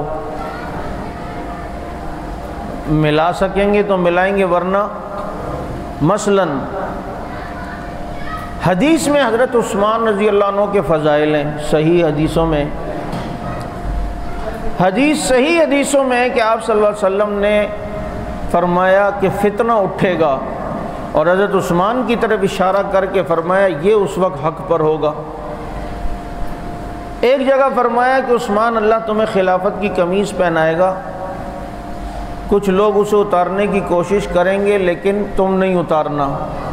تو یہ ساری صحیح حدیثوں میں اس فتنے کے خلاف بارے میں نبی علیہ السلام کی پیشن گوئیاں ہیں، اور پتہ ہے کہ ایسا ہوگا، یہ حدیث ہے۔ دوسری طرف تاریخ میں اگر کسی نے یہ لکھا ہو کہ حضرت عثمان کی خلافت اس لیے کمزور تھی کہ انہوں نے اقربا پروری کی، اپنے رشتہ داروں کو عہدے دیے، اس لیے کمزوری ہوئی، اور جس کی وجہ سے وہ فتنہ بن گیا اور وہ بلوائی آ گئے اور بلوائیوں نے یہ کر دیا اور وہ کر دیا، آپ مجھے بتائے صحیح حدیث بتا رہی ہے کہ یہ سب کچھ ہوگا اور اس میں یہ عثمان حق پر ہوگا، اور دوسری طرف تاریخ تمہیں کچھ اور بتا رہی ہے۔ اب اگر تم یہ کہو کہ اقربا پروری کی وجہ سے، تو اقربا پروری کی وجہ سے اگر یہ فتنے ظاہر ہوئے ہیں تو پھر حضرت عثمان حق پر ہوتے، بولو۔ اور نبی علیہ السلام فرما رہے ہیں یہ حق پر ہوگا، اور یہ سب کچھ ہونا تھا، تو یہ اقربا پروری اور اس پروری کی وجہ سے نہیں ہے، مشیت الہی ہے جس کا اللہ کے نبی نے پہلے پیشن گوئی فرمائی ہے۔ تو اب ان کی تاریخی روایت کو سامنے رکھتے ہوئے صحیح حدیث کو اگر آپ نظر انداز کریں گے تو یہ اصول صحابہ کی تاریخ سے سیرت پڑھنے کا نہیں ہے۔ بات سمجھ آ رہی ہے؟ چوتھا اصول یہ ہے کہ کوئی روایت عقل سلیم کے خلاف نہ ہو، کہ اس کو عقل بھی تسلیم نہ کرے کہ ایسا ہوا ہوگا، کہ ایسا صحابی نے کیا ہوگا۔ تو اس میں جب یہ دیکھیں، یہ اصول آپ لوگوں کو بتائیں جب یہ ساری باتیں کسی کو پتہ ہوں گی نا صحابہ کے بارے میں کوئی بدگمانی نہیں آئے گی۔ اور چوتھا اصول یہ ہے کہ جس صحابی کے بارے میں وہ روایت ہے وہ تاریخی روایت اس صحابی کی عام سیرت اور عام زندگی سے اور عام ان کے مزاج سے ہٹ کر ہو، اس صحابی کی معروف سیرت اور معروف زندگی اور ان کے جو معروف مزاج ہے اس سے ہٹ کر وہ تاریخی روایت ہو جس سے صحابی کی ذات پر تنقید کا لوگوں کو موقع مل رہا ہو، تو یہ تاریخی روایت بھی قابل قبول کہ بھائی ان کا مزاج یہ نہیں ہے۔ مثلاً اب دیکھیں حضرت خالد بن ولید رضی اللہ تعالیٰ عنہ کے بارے میں آتا ہے کہ انہوں نے مالک بن نویرہ کو قتل کیا، اس کی تفصیل بھی آگے اعتراضات کے جوابات میں آئے گی۔ تو تاریخ دوسری طرف کیا کہتی ہے؟ حضرت عمر بڑے غصے میں آئے اور بڑے یوں ہوئے۔ اب جو عمر وَأَشَدُّهُمْ فِي أَمْرِ اللَّهِ عمر ہے، جس کی اپنی زندگی ایسے کہ دین کی معمولی بات میں وہ اتنے سخت ہیں، اور انہیں کوئی بتائے کہ مالک بن نویرہ نے زکوٰۃ چونکہ دینا بند کر دی تھی نبی کے بعد، اور اس کی بیوی نے مہندی لگائی تھی خوشی میں نبی کے جانے کے بعد، وہ سجا نامی جو نبوت کے دعوے دار عورت تھی اس کے ساتھ مل گیا، اس نے لاکھوں لوگوں کئی مسلمانوں کو قتل کیا، اور پھر حضرت خالد بن ولید نے جب علاقہ فتح کیا تو وہ خالد بن ولید سے انداز یوں بات کر رہا ہے کہ تمہارے صاحب نے کیا کیا ہے، یعنی نزور کو کہتے ہیں۔ تو حضرت خالد نے فرمایا تمہارے صاحب سے کیا مراد، تمہارے نہیں ہے۔ اب یہ ساری باتیں ہیں، اور خالد اگر اسے قتل کرتے ہیں تو اتنی تمام جرائم کے ہوتے ہوئے کوئی یہ کہ حضرت عمر نے برا مانا اور حضرت عمر رضی اللہ تعالیٰ عنہ نے حضرت خالد بن ولید پر غصہ کیا اور یہ کیا، یہ تاریخ کی روایت ہے، اور حضرت عمر کی معروف سیرت کے خلاف ہے جو وَأَشَدُّهُمْ فِي أَمْرِ اللَّهِ عمر ہے۔ تو اب خالد بن ولید رضی اللہ تعالیٰ عنہ کی اگر وہاں پر سیرت مجروح ہو رہی ہے اس تاریخی اعتبار سے جو حضرت عمر کے مزاج کے بھی خلاف ہے، تو عام اس صحابی کے مزاج کے خلاف اگر کوئی تاریخی روایت ہوگی تو وہ قابل قبول۔ سمجھ آ رہی ہے یا نہیں آ رہی؟ تو ایسی بہت ساری مثالیں جو ابھی وقت نہیں ہے کہ آپ کے سامنے رکھی جائیں۔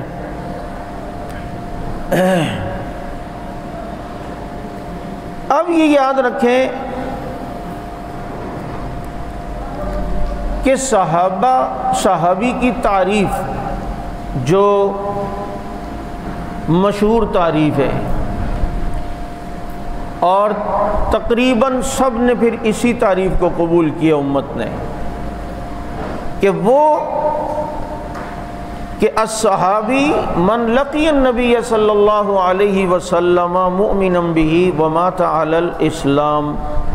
یہ الاصابہ فی تمیز الصحابہ میں یہ صحابی وہ ہے کہ جس نے نبی سے ملاقات کی ہے وہ صحابی ہے، اور اسی اسلام پر ان کا انتقال بھی ہوا۔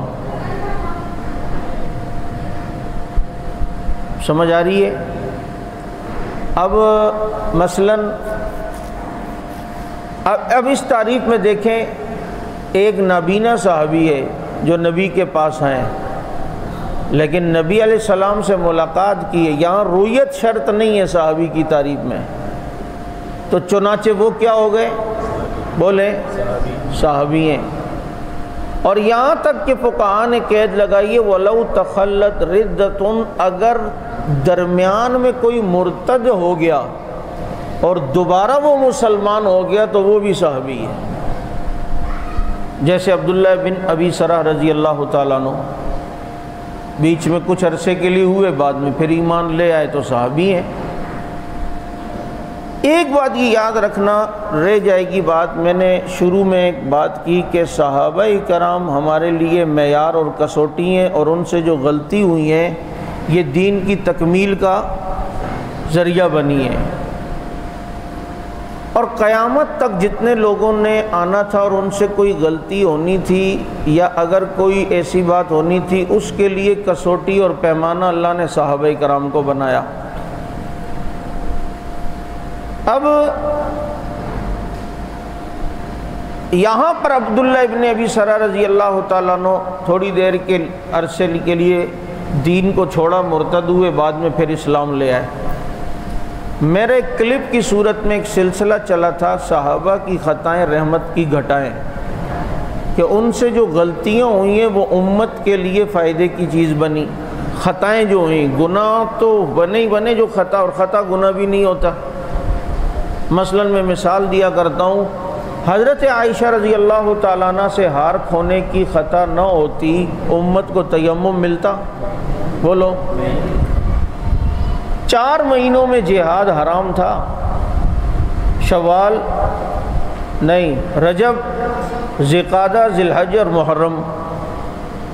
اب مجھے بتاؤ، ایک دفعہ رجب کی آخری تاریخ صحابہ سمجھے کہ رات چاند نظر آ گیا، حالانکہ نظر نہیں آیا تھا، اور انہوں نے شعبان کی 1 تاریخ سمجھتے ہوئے دشمن پہ حملہ کر دیا، اور دشمن نے شور مچانا شروع کر دیا کہ جی انہوں نے اشہر الحرم میں لڑائی لڑی۔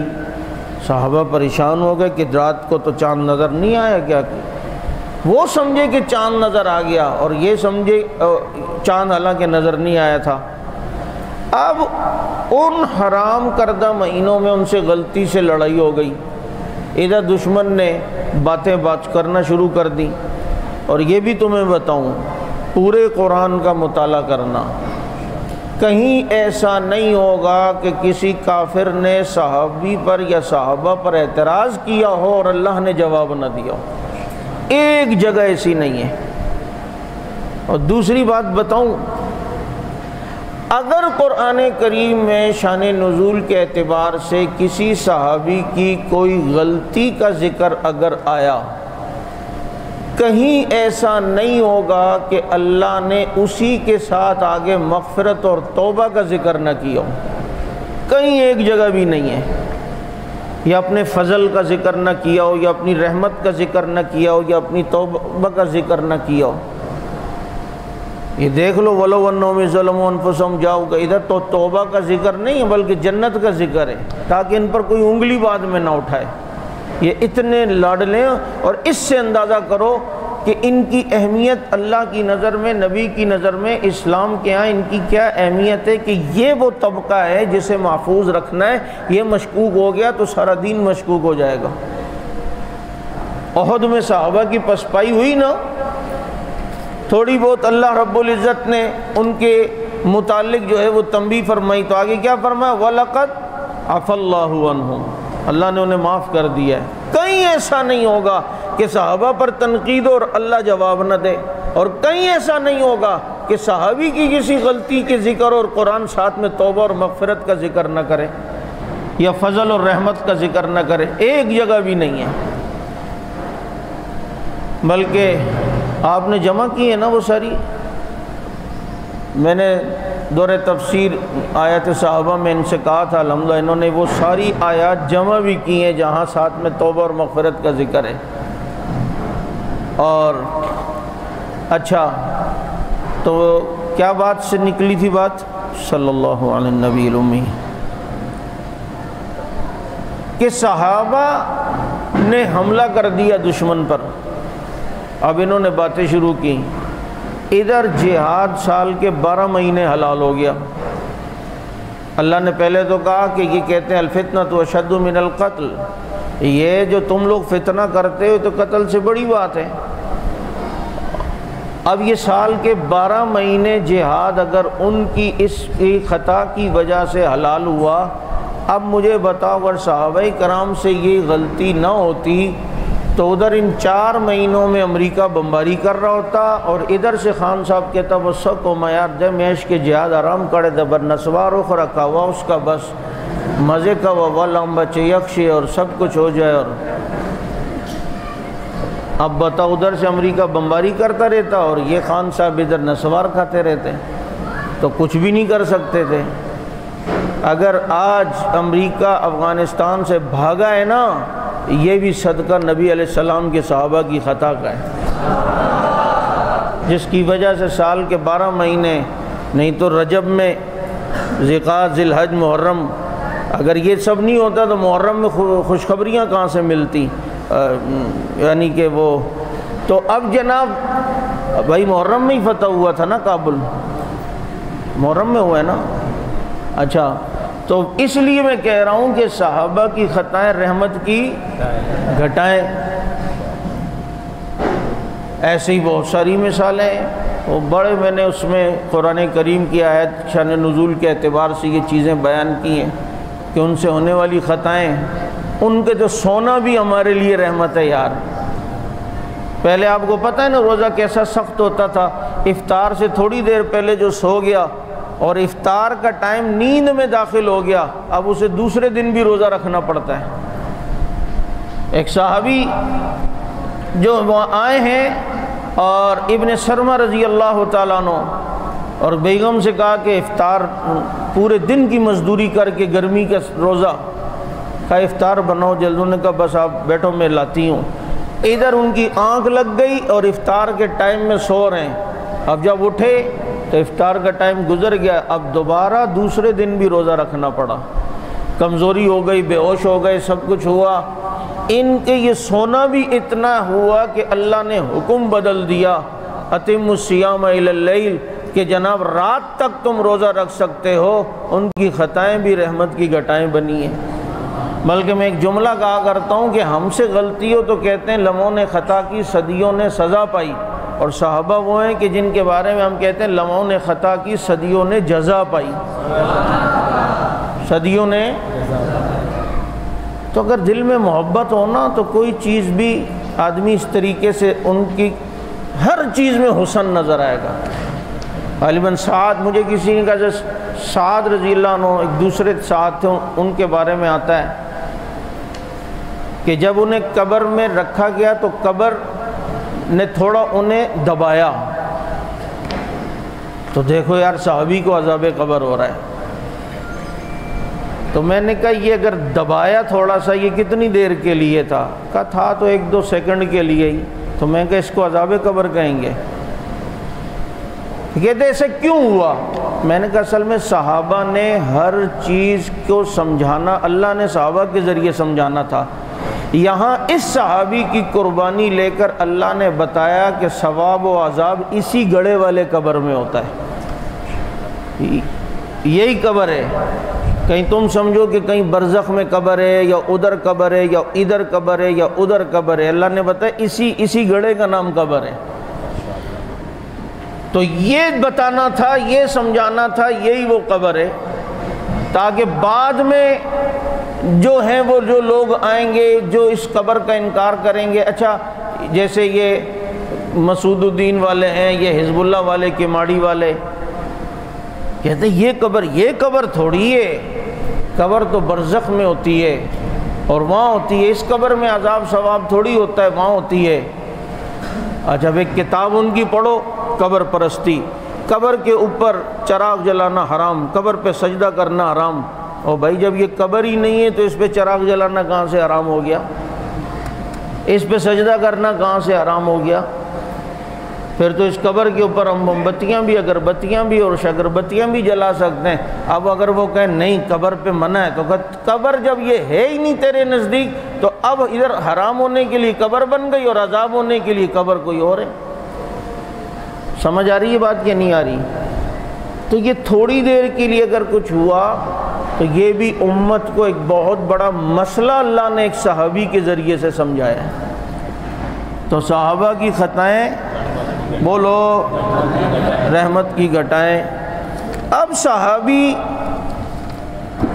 اب دیکھو نا قیامت تک ایسے لوگوں نے آنا تھا،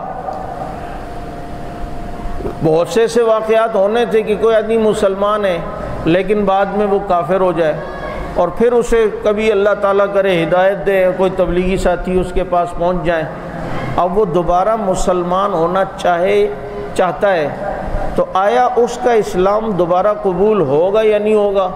اس کی مثال نبوی دور میں کوئی نہیں ہوتی۔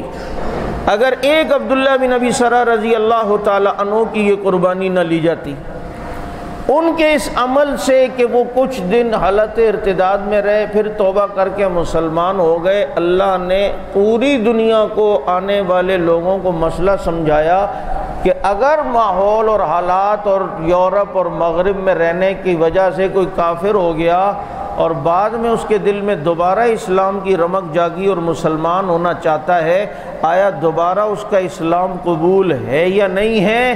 تو اس کے لیے اللہ نے مثال بھی نبی کے صحابی کو بنایا۔ پوچھے یا نہ پوچھے؟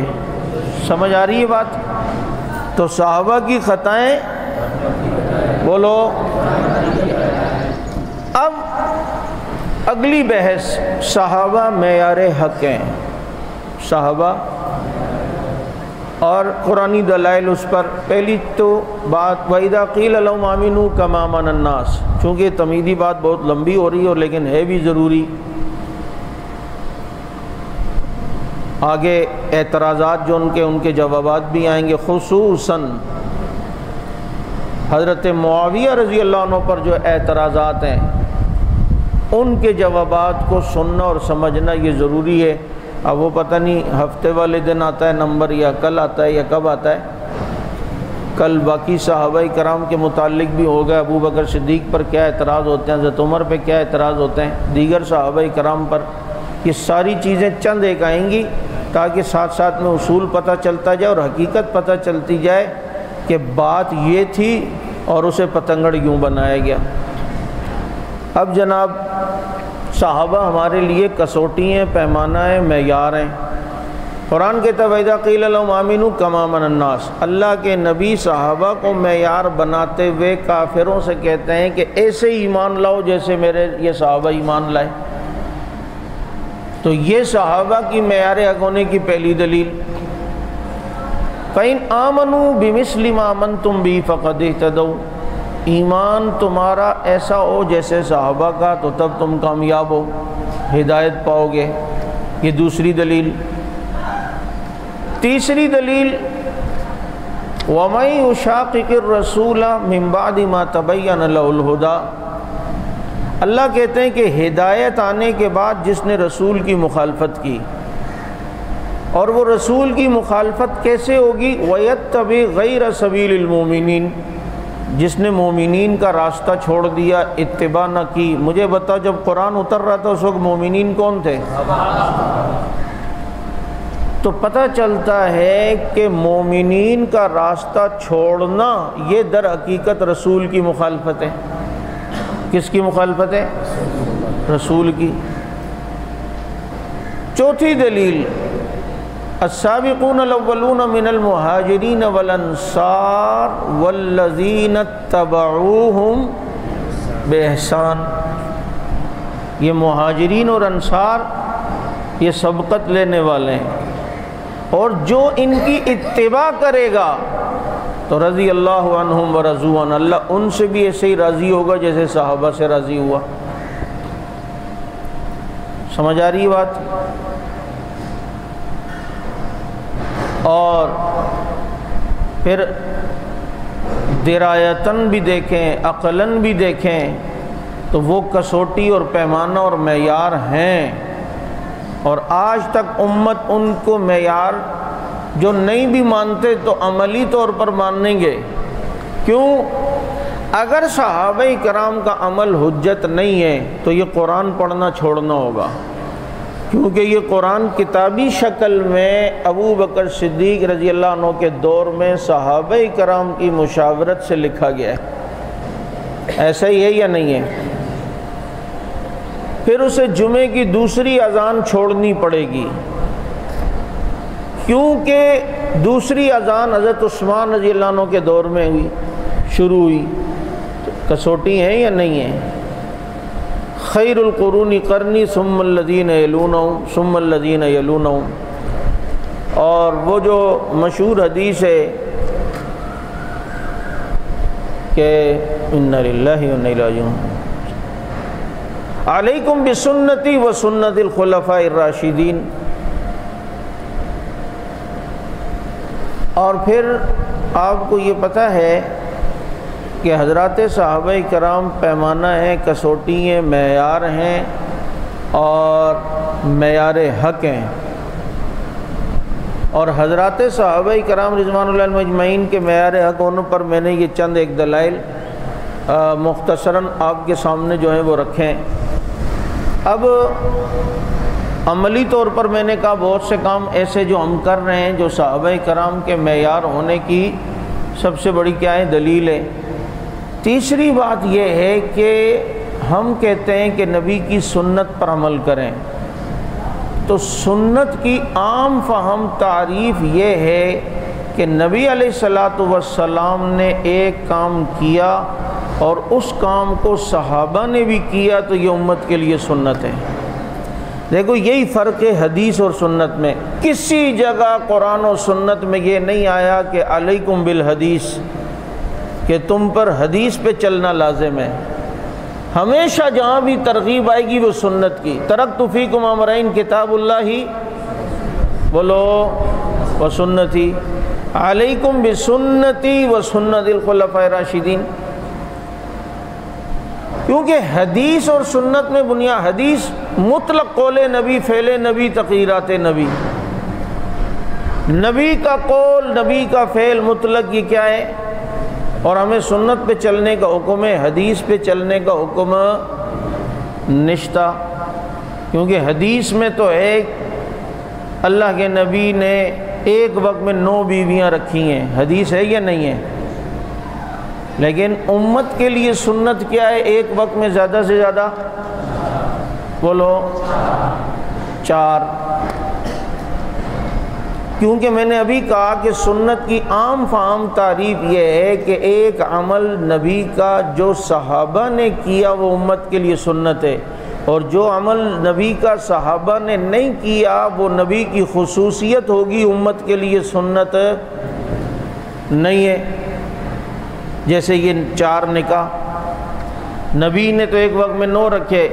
اب اگر کوئی کہے میں تو حدیث پہ عمل کروں گا، صحابہ کون ہوتے ہیں یار؟ دیکھو نا، لا الہ الا اللہ محمد رسول اللہ، ادھر صحابہ ہیں بیچ میں کوئی؟ اللہ اور رسول کو مانو بس۔ اس سے کوئی یہ لا الہ الا اللہ محمد رسول اللہ تیرے پاس پہنچایا کس نے؟ تیرے تک لایا کون ہے؟ اور اللہ نے بھی جب دین مکمل کیا نا تو انداز یہ اپنایا، سارا دین صحابہ کی جھولی میں رکھتے ہوئے فرمایا الیوم اکملت لکم دینکم، میں نے آج صحابہ کا دین مکمل کیا۔ یہاں جمع کا لا کر صحابہ کرام کو خطاب ہے کہ تمہارا دین اللہ نے مکمل کر دیا ہے، یہ دین ہی دین صحابہ ہے۔ بلکہ کبھی کبھی میں چٹکلے بھی دے دیتا ہوں کہ کسی نے کہا کہ بھائی دیکھو ہم نے صحابہ کا کلمہ تو نہیں پڑھا، ہم نے تو نبی کا کلمہ پڑھا ہے۔ میں کہا نبی والا پڑھا ہے؟ کہتا ہے ہاں۔ میں کہا نبی کا کلمہ پڑھے گا نا لوگ تجھے چھتر ماریں گے، کیونکہ نبی کا کلمہ تھا لا الہ الا اللہ انی رسول اللہ، کہ اللہ کے سوا کوئی معبود نہیں، میں اللہ کا رسول ہوں۔ پڑھ ذرا نبی کا کلمہ۔ یہ لا الہ الا اللہ محمد رسول اللہ یہ کلمہ صحابہ ہے، وہ صحابہ پڑھتے تھے، جبکہ نبی تو فرماتے تھے کہ اللہ کے سوا کوئی معبود نہیں، میں اللہ کا رسول ہوں۔ کیا یا نہیں کیا؟ اور یہی کلمہ اللہ کے نبی نے رکھا سب کے سامنے۔ بہرحال کہ نبی کا ایک عمل صحابہ نے کیا تو امت کے لیے سنت ہوگا، اور صحابہ نے نہیں کیا، نبی نے کیا ہے تو نبی کی خصوصیت ہوگی، امت کے لیے سنت ہے۔ نبی علیہ السلام نے قبر پہ ٹہنی لگائی، صحابہ نے روایت بھی کیا، لیکن خود صحابہ نے نہیں لگائی، یہ نبی کی خصوصیت ہوگی، امت کے لیے سنت ہے۔ نبی کا سونے سے وضو نہیں ٹوٹتا، لیکن صحابہ سو کے اٹھتے تھے تو وضو۔ اب اگر کوئی کہے میں نے تو حدیث پہ عمل کرنا ہے اور وہ اٹھ کر سو کے اٹھے اور نماز کے لیے چلا جائے تو آپ اسے روکیں گے نہیں؟ آپ کہیں گے وضو کا وہ مانا مس کال میں دیکھ رہا تھا، آ رہی تھی بار بار تیری، تو آپ اسے فوراً جو ہے وہ منع کریں گے۔ تو اس لیے جو ہے صحابہ کرام رضوان اللہ علیہم اجمعین سنت کی تعریف میں شامل ہیں۔ یار صحابہ کو نکال کر بچے گا کیا؟ پھر تو کچھ بھی نہیں بچتا۔ اچھا جناب، اب یہ چند تمہیدی باتیں تھیں جو آپ کے سامنے ہو گئیں. کوئی بیچ میں درمیان میں سے تو میں ادھر ادھر نکل کے بھول تو نہیں گیا ہوں کچھ؟ ہاں مولانا عاطف صاحب.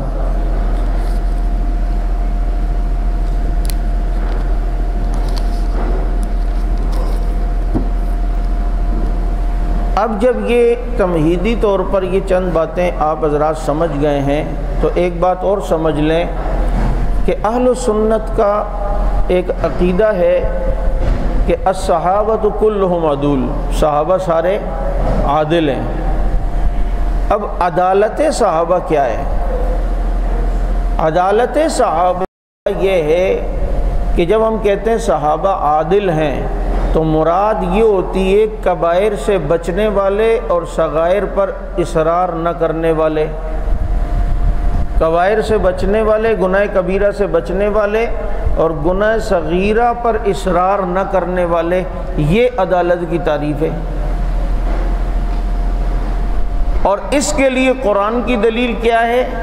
وَلَٰكِنَّ اللَّهَ یہ وَكَرَّهَ إِلَيْكُمُ الْكُفْرَ وَالْفُسُوقَ وَالْعِصْيَانَ، اللہ نے صحابہ کے دل میں فطری طور پر فسق و فجور اور جناب گناہوں کی کراہت ڈال دی. یہ دلیل ہے صحابہ کرام کے عادل ہونے کی. اب یہ بات یاد رکھیں کہ صحابہ کرام کے بارے میں جب ہم کہتے ہیں صحابۃ کلہم عدول، صحابہ سارے عادل ہیں، تو اس سے مراد صرف روایت کرنے میں راوی ہونے کی حیثیت سے عادل ہونا مراد نہیں ہے، بلکہ ان کی ساری زندگی کے ہر پہلو میں عادل ہونا مراد ہوتا ہے.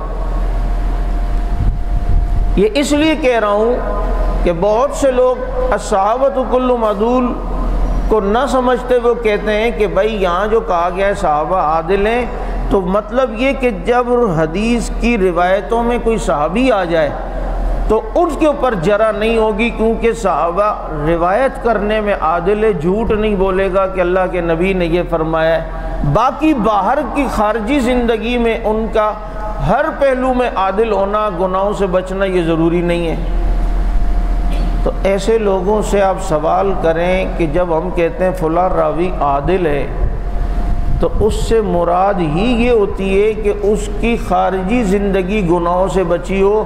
اب اگر وہ خارج میں جھوٹ بولتا ہو، خارج میں ظلم کرتا ہو، اپنی دوسری زندگی کے اندر وہ بدکاریاں کرتا ہو اور ایسا آدمی حدیث میں راوی بن کر آئے، آپ اسے کبھی بھی اس سے روایت لیں گے؟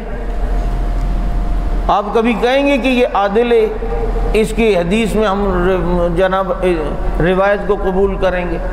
عادل ہونا ہی یہ ہے کہ اس کی خارجی زندگی بھی گناہوں سے بچی ہوئی ہو.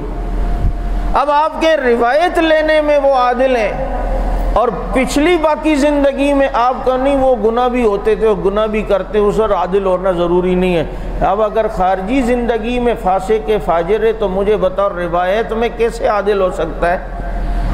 روایت میں تو اسے کہا جائے گا یہ متروک ہے، یہ کذاب ہے، یہ تو یہ ہے جب وہ حکم لگاتے ہیں.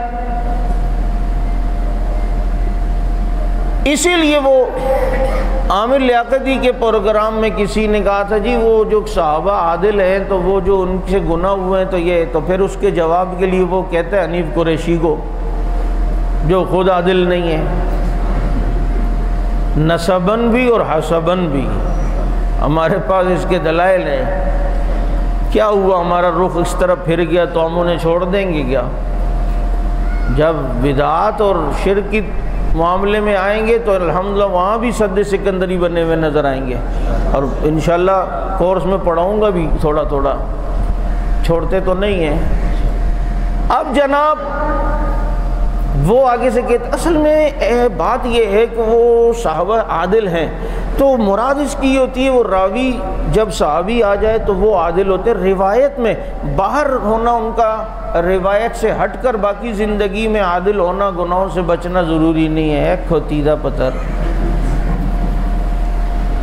اب جب باہر کی زندگی خارجی زندگی میں عدالت نہیں ہے اور گناہوں سے بچنا نہیں ہے تو روایت میں تو وہ عادل ہو ہی نہیں سکتا. نہیں سمجھ آ رہی؟ تو اس لیے الصحابۃ کلہم عدول جو ہم یہ کہتے ہیں تو یہ عدالت صرف روایت کی حد تک نہیں ہے، بلکہ یہ روایت یہ بات جو ہے وہ صحابی کی زندگی کے ہر پہلو پر منحصر ہے، اور ہر پہلو کو شامل ہے کہ وہ گفتگو میں یعنی کہ جھوٹ سے بچے میں عادل ہیں، گناہوں سے بچے میں عادل ہیں، آپس میں ان کے کینہ نہیں ہے عادل ہیں۔ تو یہ ساری جو زندگی کے ہر پہلو میں ان کی عدالت ہوگی، صرف روایت کی حد تک جو ہے وہ عادل نہیں ہے، بلکہ صحابہ ہر معاملات میں جو ہیں وہ کیا ہیں؟ عادل ہیں۔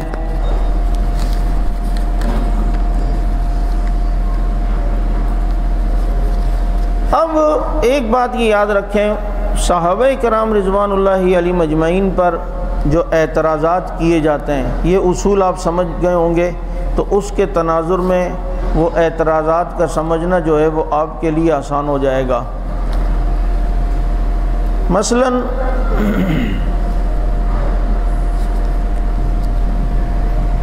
کہ شروع میں نے کہا تھا کہ کچھ چیزیں فطری ہوتی ہیں، بشری تقاضے کے تحت ہوتی ہیں۔ اچھا ایک چیز، ایک بات یہ یاد رکھیں کہ بعض صحابہ کرام سے اگر کوئی لغزش ہوئی ہے یا کوئی خطا ہوئی ہے تو وہ ان کی تربیت کا زمانہ ہے۔ اچھا وہ جو میں نے اصول بتایا نا، مغالطہ جو لوگوں کو صحابہ کے بارے میں دیتے ہیں، تو دھائی لوگوں کو آپ نے یہ بتانا ہے کہ کچھ تربیت کا زمانہ ہوتا ہے۔ مثلاً ایک آدمی، ایک بچے کو آپ جب کسی مکتب میں داخل کریں تو انسانی عقل بھی اس بات کا تقاضا کرتی ہے اور فطرت بھی اس چیز کو مانتی ہے کہ پہلے دن ہی کوئی کامل نہیں بنتا، آہستہ آہستہ تدریجاً اس کی تربیت ہوتی ہے، اور تربیت کے زمانے میں بچہ کلاس میں کوئی غلطی بھی کرتا ہے اور اس پر استاد اس کی تنبیہ بھی کرتا ہے، تو یہ اس بچے کے لیے عیب نہیں ہے، بلکہ اس بچے کی وجہ سے کلاس کے باقی بچوں کو جو ہے اس معاملے میں پتہ چلتا ہے۔ لیکن جب ایک آدمی تنبیہ ہو جائے، اسے سرٹیفکیٹ مل جائے، اس کے بعد وہ غلطی کرے تو چلو تنقید تھوڑی بہت کر سکتے ہیں، لیکن اس میں بھی شخصیات کو دیکھنا پڑتا ہے۔ ہر ایک شخصیت تنقید کے لیے نہیں ہوتی، اور ہر شخصیت موضوع بحث نہیں ہوتی۔ سمجھ آ رہی ہے بات یا نہیں آ رہی ہے؟ ہر شخصیت موضوع بحث۔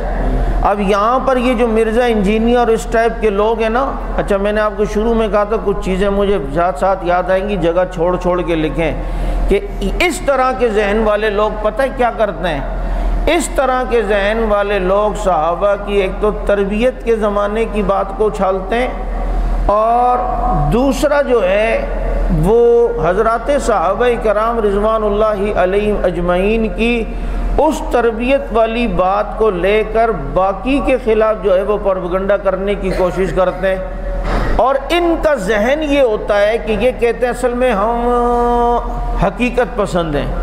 دیکھیں جی، حقیقت پسند ہونا چاہیے آدمی کو، جو بات کسی کی ہونا تو اس کو ذکر کرنا چاہیے۔ ایسے حقیقت پسندوں سے کہو کہ تو اگر اتنا حقیقت پسند ہے تو ایک پروگرام اپنے باپ کی حقیقت بتانے پہ کرو۔ اپنے باپ کی حقیقت کیوں نہیں بتاتے ہو بھائی؟ یا چل تو حقیقت پسند ہے، باپ کی تو گرلز کالج کے باہر کھڑے ہونے کا تجھے نہیں پتا، اپنا تو تجھے حقیقت پتا ہے نا، تو اپنی حقیقت پسندی پر ذرا اپنی حقیقت بتانے پر 1 گھنٹہ لگا۔ تمہیں ملے ہیں تو صحابہ ملے ہوئے، یا اسی مرزا انجینئر سے کہو کہ تم اپنے استاد مولوی اسحاق کی حقیقت بتا، کچھ اس کی حقیقت پسندی، تو اگر بہت حقیقت پسند ہے۔ یہ صرف لوگوں کو بیوقوف کہ ہم حقیقت پسند ہیں۔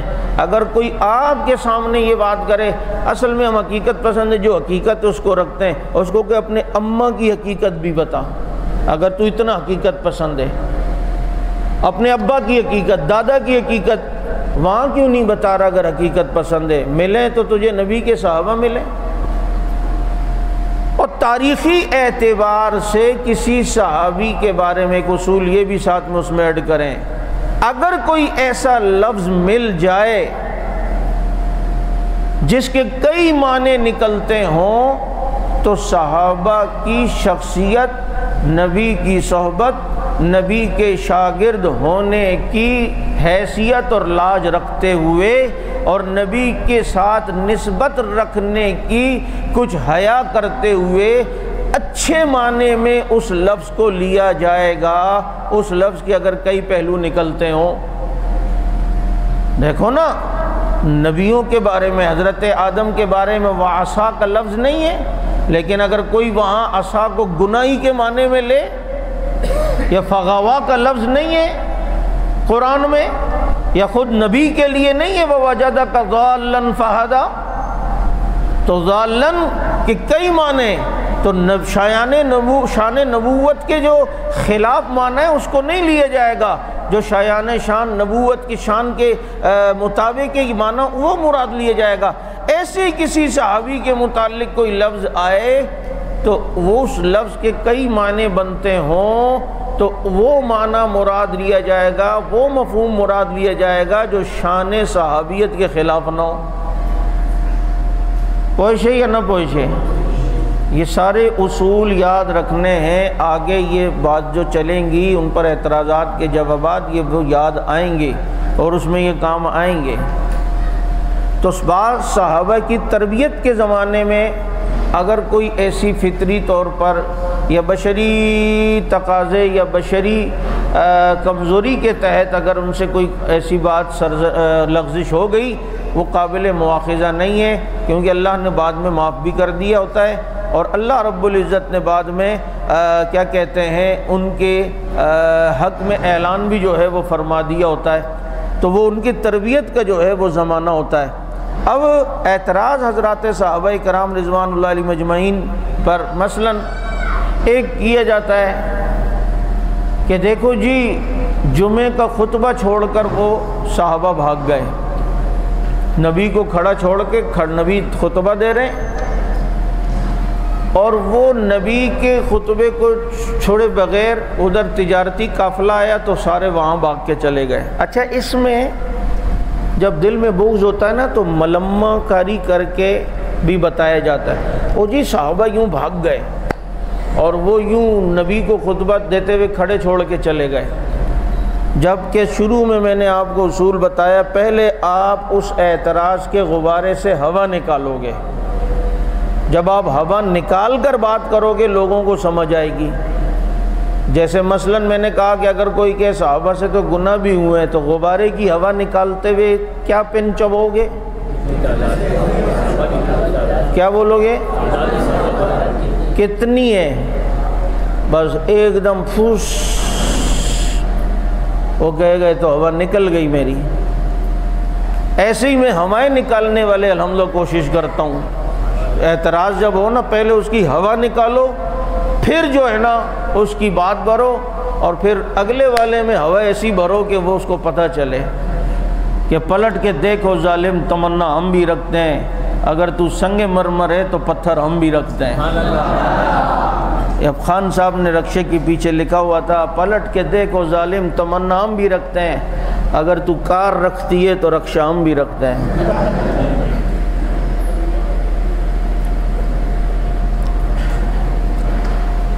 اب ادھر یہ تاثر جی صحابہ یوں بھاگ گئے، ان سے کو کتنے تھے؟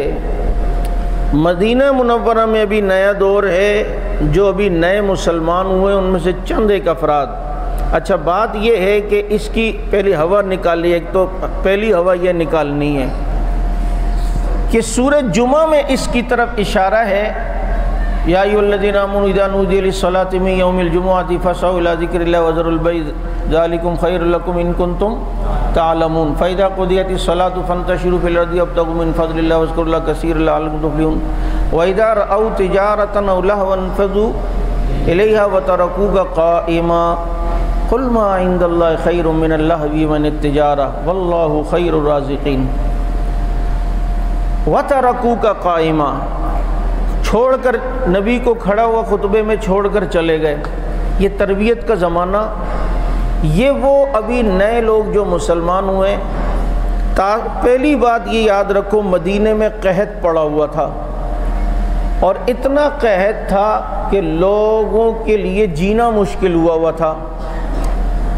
دوسری بات یہ ہے کہ پہلے دور میں، شروع دور میں جمعے کی ترتیب یوں نہیں تھی جیسے آج ہے، یہ اس واقعے کے بعد ترتیب بدلی ہوئی ہے۔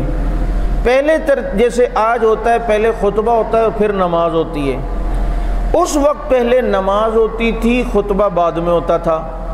ایسا نہیں ہے کہ صحابہ نماز چھوڑ کے بھاگے، نماز پڑھ چکے تھے اور نبی علیہ السلام نے خطبہ شروع کیا۔ اب وہاں تجارتی قافلہ آیا مسجد کے قریب سے، جس میں گندم لدی ہوئی ہے۔ اب پیچھے قحط دیکھو ظالموں، پیچھے بھوک دیکھو۔ کچھ لوگ یہ سمجھے کہ نبی کی باتیں تو ہم سنتے رہتے ہیں، اور دوسرا یہ کہ جو نبی نے فرمایا وہ ہم کسی اور سے بھی سن لیں گے۔ یہ قافلہ اگر کسی یہودیوں میں سے کسی نے سارا خرید لیا تو ادھر مسلمانوں کے لیے مسئلہ بنے گا، اور مسلمانوں کے اوپر پھر بھی قحط ہوگا اور یہودی منمانی قیمت پر دیں گے۔ تو یہ وہ چند ایک ماحول اور ملی جلی ایک کیفیت اور کچھ ایسا بشری تقاضے تھے اور کچھ ایسی جو ہے انسان کی جو بشری کمزوریاں ہوتی ہیں وہ سامنے تھیں، تو اس لیے وہ وہاں سے چلے گئے، اور سارے نہیں گئے۔ جو روایات میں کہ ابو بکر وہیں تھے، عمر وہیں تھے، عثمان علی وہیں تھے، کبار صحابہ وہیں تھے۔ غبارے کی دوسری ہوا نکالو کہ ان سے کہو کہ کوئی مشہور صحابی کا ایک کا نام بتاؤ جو اس جانے والے میں ہو۔ اب یہ سب کچھ ہوا، یہ تربیت کا دور ہے، اس طرح ہو گیا۔ اب اللہ نے تنبیہ کر دی کہ اس طرح نہیں کرنا چاہیے تھا، لیکن آگے کہہ دیا پریشان نہ ہو، واللہ خیر الرازقین، بہترین رزق دینے والا کون ہے؟ اللہ۔ اب یہ جو لوگ صحابہ پہ تنقید کرتے ہیں، یہ ظالم اس کو بیان کریں گے جو تربیت کے زمانے میں ہوا، ان کو تنبیہ ہو گئی۔ غبارے کی ہوا تیسری یوں نکالنی ہے کہ ان سے کہنا ہے کہ اس سے پہلے اس طریقے سے چھوڑ کر چلے جانا، اس کی ممانعت کسی جگہ پہلے تھی؟ کسی جگہ پہلے کہیں ممانعت تھی کہ ایسا نہیں کرنا؟ جب پہلے ممانعت ہی نہیں ہے اور ان کی کسی بات پر تنبیہ ہو کر اب ممانعت ہو گئی ہو، اب اگر کبھی کیا انہوں نے ایسا تو بتاؤ۔ اب جو انہوں نے کیا ہے تو اس کی تعریف اللہ نے بیان کی ہے کہ رجال لا تلہیہم تجارت ولا بیع عن ذکر اللہ۔ اللہ کہہ رہے ہیں یہ ایسے مرد کے بچے ہیں کہ جن کے اللہ کے ذکر سے نہ تجارت غافل کرتی ہے، نہ مال بیچنا ان کو غافل کرتا ہے۔ وہ تربیت کا زمانہ جس میں پہلے ممانعت بھی نہیں ہے اس طرح چھوڑ کے چلے جانے میں، اب جب تنبیہ ہو گئی، اس کے بعد اتنا اس معاملے میں پختہ ہوئے کہ اللہ نے صحابہ کے بارے میں فرمایا رجال لا تلہیہم تجارت ولا بیع عن ذکر اللہ۔ اس کو بیان نہیں کریں گے، اس کو بیان کریں گے کہ دیکھیں جی ذکر چھوڑ کر، خطبہ چھوڑ کر چلے گئے، اور اس کو نہیں کریں گے کہ جناب پہلے تو ممانعت نہیں تھی اس چیز کی چھوڑ کے جانے کی، یہ تربیت کا دور تھا، تنبیہ ہو گئی، اس کے بعد کبھی ایسا کیا ہو تو بتاؤ۔ اس کے بعد تو دکانیں کھلی ہوئی ہیں اور بھاگ رہے ہیں، اور یہی تو وہ منظر تھا صحابہ کا کہ تجارت کو چھوڑ کر ادھر مسجد سے نکل کے تجارت کی طرف کو تو بیان کر رہے ہو جس کی پہلے ممانعت نہیں ہے، اور اب جو قرآن تربیت کرنے کے بعد ان کا دوسرا منظر بیان کر رہا ہے کہ اپنی تجارت چھوڑ کر اللہ کی طرف جا رہے ہیں، اس کو بیان نہیں کر رہے ہو۔ رجال، اللہ مرد کا ہے، اللہ نے ایسے مرد ہیں، لا تلہیہم تجارت ولا بیع عن ذکر اللہ، کوئی چیز نہ تجارت نہ خرید و فروخت ان کو اللہ کے ذکر سے غافل نہیں کرتی۔ تو اس کو بھی بیان کرنا چاہیے یا نہیں؟ اور پھر اب حال یہ کہ یہ غافل نہیں ہے، صرف یہ نہیں ہے کہ اذان ہوتی ہے تو ذکر کرتے ہیں، اللہ کو یاد کرتے ہیں، اللہ کی طرف جاتے ہیں، بلکہ فرمایا وَاصْبِرْ نَفْسَكَ مَعَ الَّذِينَ يَدْعُونَ رَبَّهُمْ بِالْغَدَاةِ وَالْعَشِيِّ۔ اے نبی آپ نے ان ساتھیوں کے ساتھ، صحابہ کے ساتھ رہنا ہے، اور یہ وہ لوگ ہیں يَدْعُونَ رَبَّهُمْ بِالْغَدَاةِ وَالْعَشِيِّ، یہ صبح شام اللہ کو یاد رکھتے ہیں۔ یہ صبح شام اللہ کو یاد رکھتے ہیں۔ اب بتاؤ یہاں پر کوئی عیب ہے؟ کوئی قابل تنقید بات ہے؟ بات یوں تھی، اس کا پتنگڑ یوں بنایا گیا۔ کچھ چیزیں ہوتی ہیں جس میں پہلے ممانعت نہیں ہوتی، مثلا شراب کی حرمت سے پہلے اگر کسی نے شراب پی لی، اب اس کو لے کے کوئی کہے وہ تو شراب بھی پیتے تھے، تو یہ کوئی ایک تو عقل بھی اس اعتراض کو تسلیم نہیں کرتی ہے، دوسرا یہ کہ ابھی تک جب ایک چیز حلال تھی اگر کسی نے کر لی، ممانعت نہیں ہے، تو مجھے بتاؤ کہ جناب اب اس پر مواخذہ کیسے، تنقید کیسے؟ حرمت ہو گئی، اب اگر کیا ہو تو بتاؤ۔ سمجھ آ رہی ہے بات یا نہیں؟ جیسے حضرت حیدری شہید رحمۃ اللہ علیہ سے کسی نے کہا حضرت یہ جو آیت ہے نا لا ترفعوا اصواتکم فوق صوت النبی، کہ نبی کی آواز سے اونچی آواز نہ ہو، یہ پتہ ہے حضرت عمر کے لیے آئی ہے کہ حضرت عمر اونچا بولے تھے، تو حضرت نے فرمایا اس آیت کے آنے کے بعد کبھی بولے ہیں؟ کہا نہیں وہ آیت یوں، کہا نہیں اس آیت کے آنے کے بعد کبھی اونچا بولیں؟ کہنے اس کے بعد تو نہیں بولے، تو کہا جب اس آیت سے پہلے منع ہی نہیں تھا، اب جب منع ہو گیا اب اگر کسی نے کچھ کیا ہے تو بتاؤ۔ پھر تو حضرت عمر رضی اللہ تعالیٰ عنہ کا حال یہ کہ اتنا آہستہ بولتے تھے کہ پوچھنا پڑتا تھا کہ کہہ رہے ہو، اور حضرت عمر رضی اللہ تعالیٰ عنہ بیٹھے اور اللہ کے نبی دنیا سے جا چکے تھے، قبر اثر کے پاس ایک آدمی کسی سے بات مسجد میں زور سے کرنے لگا، اس کو ایک کنکری آ کے لگی، چھوٹی سی کنکری اس کے ادھر لگی، تو اس نے دیکھا کس نے ماری ہے، آواز بھی نہیں دے رہے مسجد نبوی میں، اوے چپ بیٹھ ادھر آ۔ اب عمر اتنی احتیاط کر رہا ہے، اسے پتہ ہے کہ نبی قبر اثر میں بھی سنتے ہیں،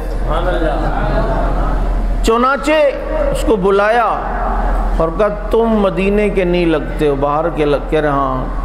کہا اگر تم یہاں کے ہوتے نا میں تمہارا اتنا مار کے شکل بگاڑتا کہ کوئی پہچانتا بھی نہیں، تمہیں نہیں پتا کہ نبی علیہ الصلوۃ والسلام یہاں سو رہے، نبی کے سامنے اونچا نہیں بولنا۔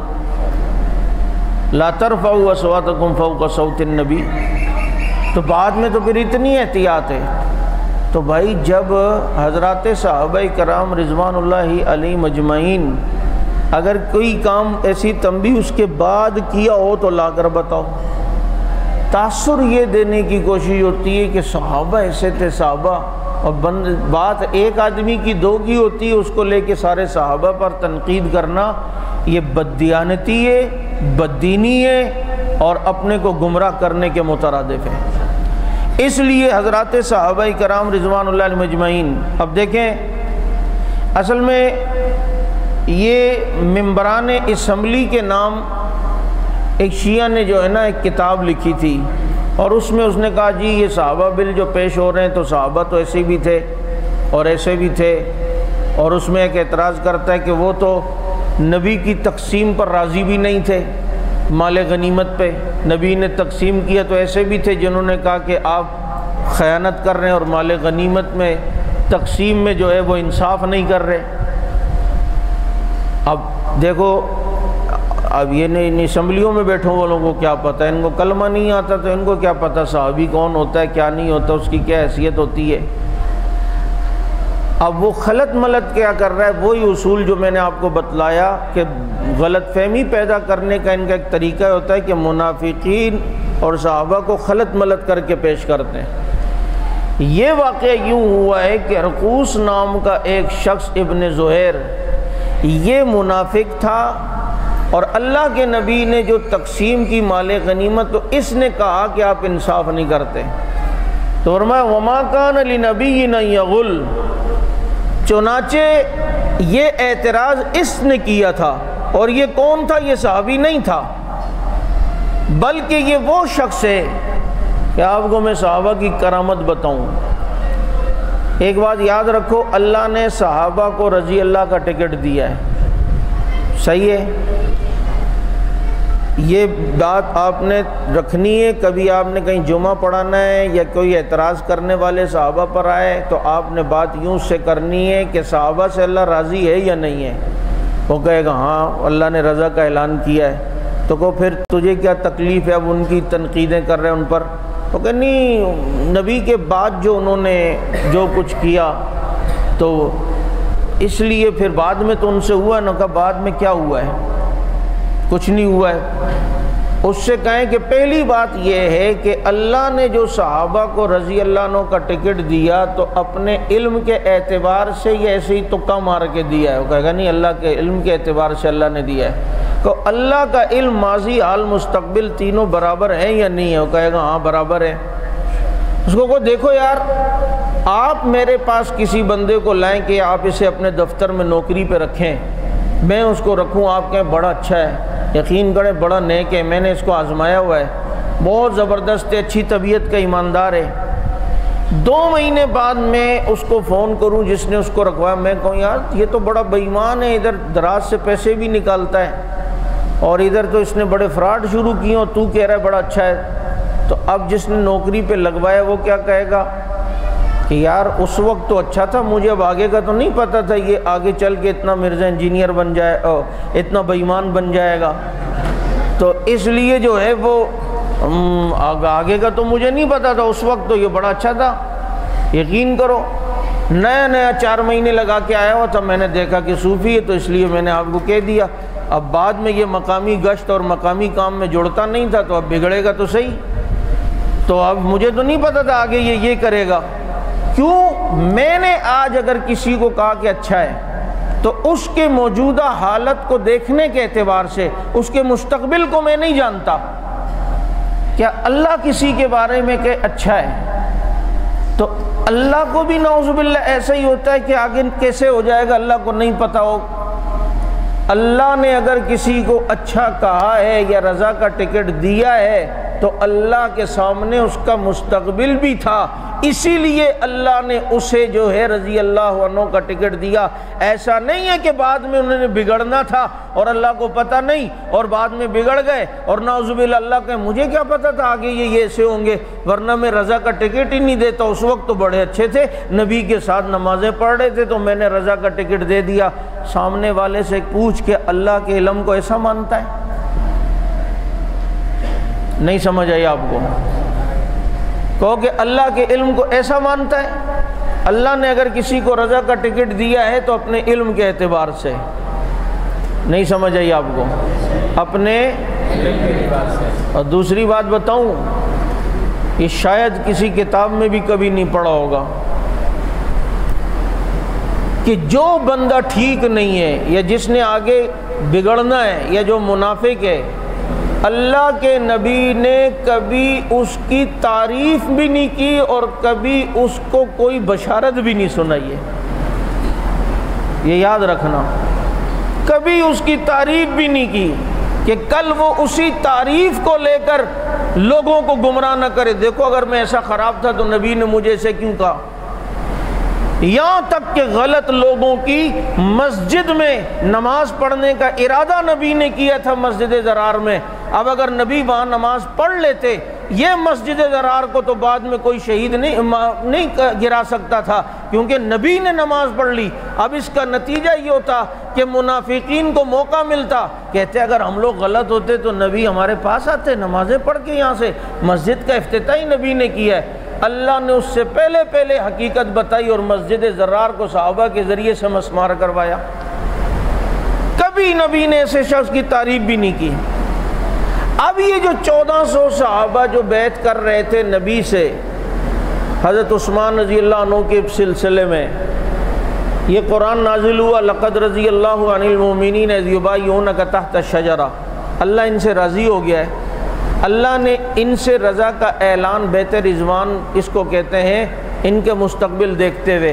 اچھا مزے کی بات یہ نبی پر جو اعتراض کیا کہ یہ مال غنیمت میں انصاف نہیں کر رہے، یہ اعتراض کرنے والا یہ ہرقوس بن ابن زہیر تھا، یہ شخص اس حدیبیہ میں تھا، اس حدیبیہ میں بولو یہ صلح حدیبیہ کے ٹائم یہ سارے معاملات ہوا نا، بیعت رضوان اور رضا کا ٹکٹ۔ مزے کی بات یہ کہ جب یہ بیعت لینے کا سلسلہ آیا تو اس کا اونٹ گم ہو گیا تھا، یہ اپنے اونٹ ڈھونڈنے کے لیے دور دراز علاقے میں گیا ہوا تھا، اور ادھر نبی نے صحابہ سے بیعت کر لی۔ اس بیعت میں اللہ نے اسے شریک ہی نہیں کیا، کیونکہ آگے اللہ کو پتہ تھا یہ منافق اور اس نے آگے خارجی فتنے کا بڑا سربراہ بننا ہے، کیونکہ یہی آگے چل کے خارجی فتنے کا سربراہ بنا ہے۔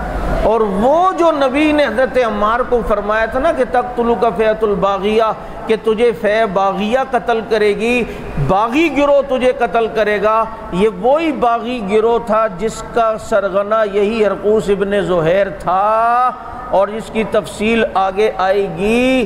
چنانچہ حضرت علی نے اس کے خلاف جنگ لڑی ہے، جنگ نہروان، اور یہ خارجی فتنے کا سربراہ بنا۔ تو یہ اعتراض نبی کی تقسیم پر کرنے والا صحابی نہیں تھا، بلکہ یہ کون تھا؟ اب اس کے نبی کے ساتھ منافقین بھی اس وقت بعد میں علیحدہ کر دی، اللہ نے وضاحتیں کر دی، لیکن اس زمانے میں منافقین صحابہ کی صفوں میں ہوتے تھے۔ تو یہ تو ظالموں دیکھو، اگر ان سے کوئی عمل سرزد ہوا ہے اس کو تم مخلص صحابہ کرام رضوان اللہ علیہم اجمعین پر تنقید کا نشانہ جو ہے وہ کیوں بناتے ہو؟ تو یہ اصل میں بات یوں تھی، جسے یوں بدل کر یوں جو ہے وہ پیش کیا گیا، جبکہ حقیقت جو تھی وہ میں نے آپ کے سامنے رکھی۔ کھانا آیا ہے؟ رابطہ ہوا ہے؟ کب تک آیا؟ تو میں یہ عرض کر رہا ہوں کہ حضرات صحابہ کرام رضوان اللہ علیہم اجمعین پر اول تو بات یہ اعتراض بنتا نہیں ہے، اور اگر کبھی کوئی اعتراض ہو بھی تو اس کی تعویل اچھی کرنی چاہیے۔ اچھا، ایک بات یہ یاد رکھیں کہ جیسے قرآن کریم کی آیات محکم بھی ہیں، متشابہات بھی ہیں، اور محکم اس کے بارے میں قرآن کہتا ہے کہ جو راسخین فی العلم ہیں یہ محکمات کے پیچھے جاتے ہیں، اور وَأَمَّا الَّذِينَ فِي قُلُوبِهِمْ زَيْغٌ فَيَتَّبِعُونَ مَا تَشَابَهَ مِنْهُ ابْتِغَاءَ الْفِتْنَةِ، جن کے دلوں میں ٹیڑھ ہے، زنگ کجی ہے، بیماری ہے، یہ متشابہات کے پیچھے جاتے ہیں۔ نبی علیہ السلام کے صحابہ کی زندگی کو بھی دیکھا جائے تو محکم اور متشابہات کے انداز میں صحابہ نے نماز پڑھی، زکوٰۃ دی، جہاد کیا، روزے رکھے، یہ ان کی محکم آیتیں اور یہ ان کی محکم زندگی ہے۔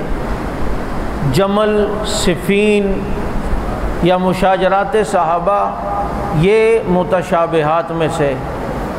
اب جو راسخ فی العلم اور مومن ہوں گے یہ جائیں گے محکمات کے پیچھے، اور جن کے دلوں میں ٹیڑھ اور بیماریاں کجی ہوں گی یہ کہاں جائیں گے؟ بولیں، متشابہات کے پیچھے۔ تو لہٰذا ہم نے متشابہات کے پیچھے نہیں جانا، بلکہ کہاں جانا ہے؟ بولو، محکمات کے پیچھے۔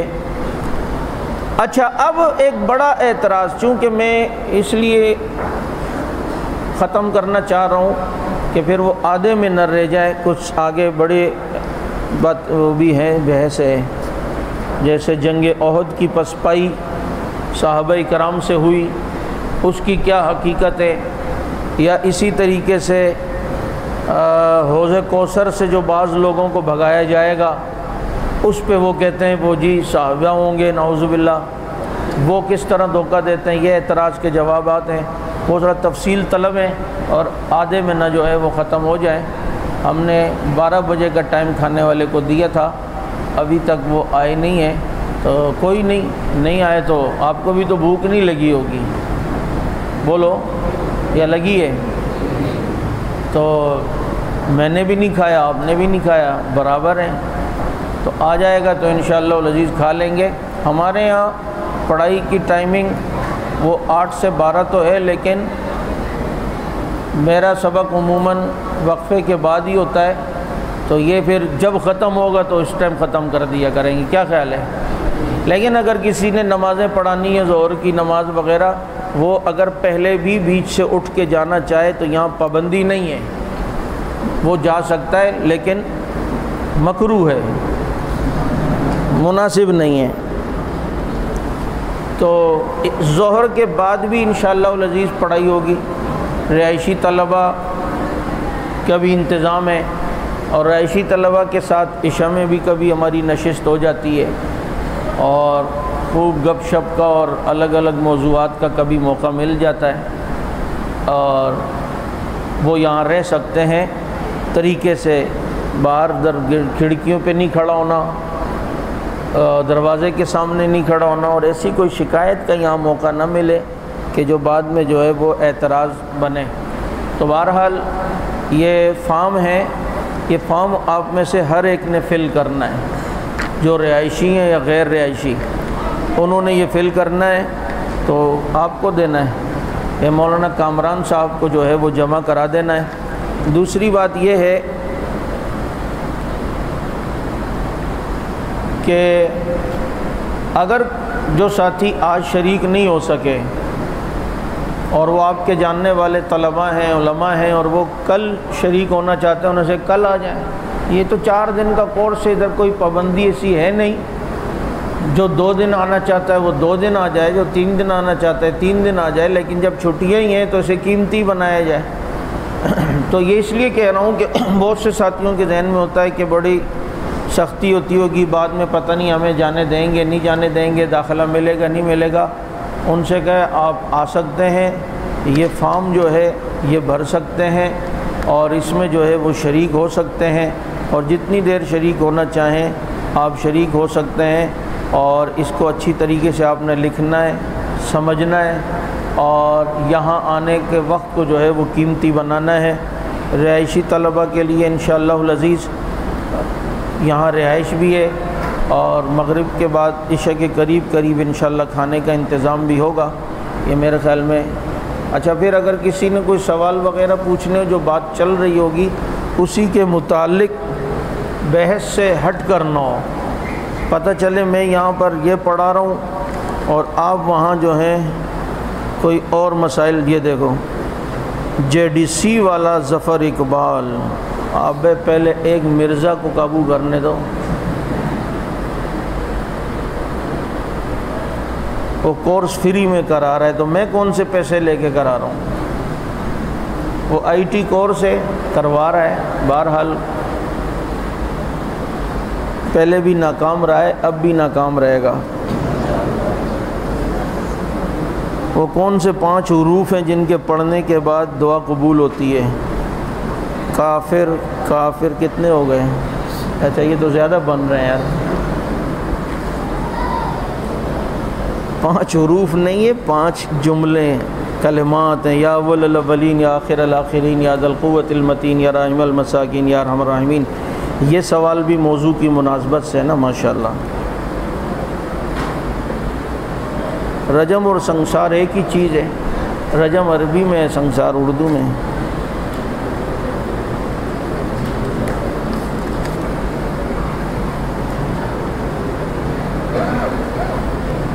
دودھ کی دکان کی کمائی حرام ہے یا حلال؟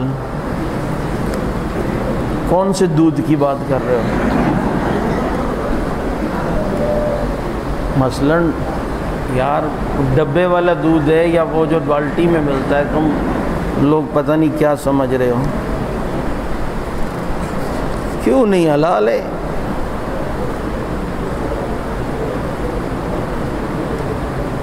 یہ حضرت اکاڑوی رحمۃ اللہ علیہ نے حدیث اور سنت کی بحث جو فتوحات صفدر میں اور تجلیات صفدر میں کی ہے، وہاں اس کی تفصیل آپ کو مل جائے گی، سنت اور حدیث کے فرق کی بحث۔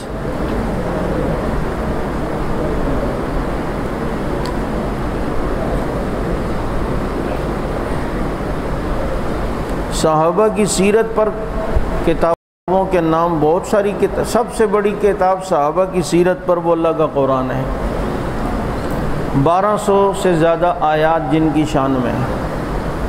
اس کے علاوہ معراج صحابیت ہے مولانا مہر صاحب کی، معیار صحابیت ہے علامہ خالد محمود صاحب کی، اسی طریقے سے مفتی شفیع صاحب رحمۃ اللہ علیہ کی جو ہے وہ کتاب ہے عدالت صحابہ، مولانا شاہ عبدالعزیز رحمہ اللہ کی بہت سارے علماء کی جو ہے وہ کتابیں، کس کس کا بھی بتائیں۔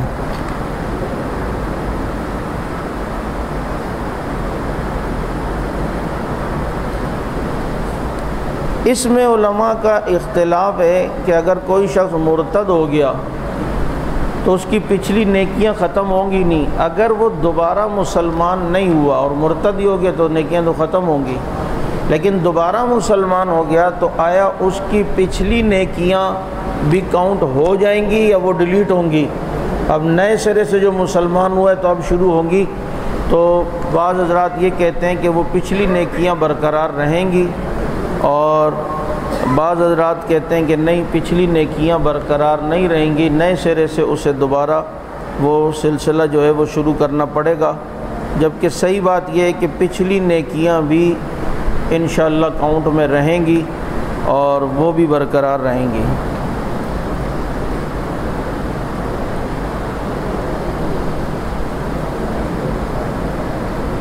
جو پڑھ لیے آپ صلی اللہ علیہ وسلم ایک قبر کے پاس سے گزرے اور عذاب ہو رہا تھا، تو یہ قبر میں کون تھا؟ میں نے کتبے میں نام نہیں پڑھے تھے ان کے، وہ کون تھا؟ بہرحال یہ آپ نے شاید اس لیے پوچھا کہ لوگ کہیں گے وہ صحابہ تھے، تو بھائی وہ کون سے زمانے کے تھے، کب سے وہ قبر میں تھے، کون سی امت کے تھے، اس بات کی جو ہے وہ کوئی زیادہ وضاحت نہیں ہے۔ اگر مثال کے طور پہ فرض کریں صحابی بھی ہو تو یہ تھوڑی دیر کا عمل تھا، اللہ نے نبی کے صدقے وہ ختم کر دیا، تو اب یہ قابل مواخذہ ہوگی۔ اور پھر میں نے کہا کہ وہ بتلانا ہے کہ یہی وہ گڑھا ہے جس میں عذاب و ثواب ہوتا ہے۔ تاریخ امت مسلمہ اسماعیل ریحان صاحب کی اچھی کتاب ہے، چند ایک جگہوں پر غلطیاں تو ہر انسان سے ہوتی ہیں، قرآن تو نہیں ہے، لیکن مجموعی طور پر بہترین ہے۔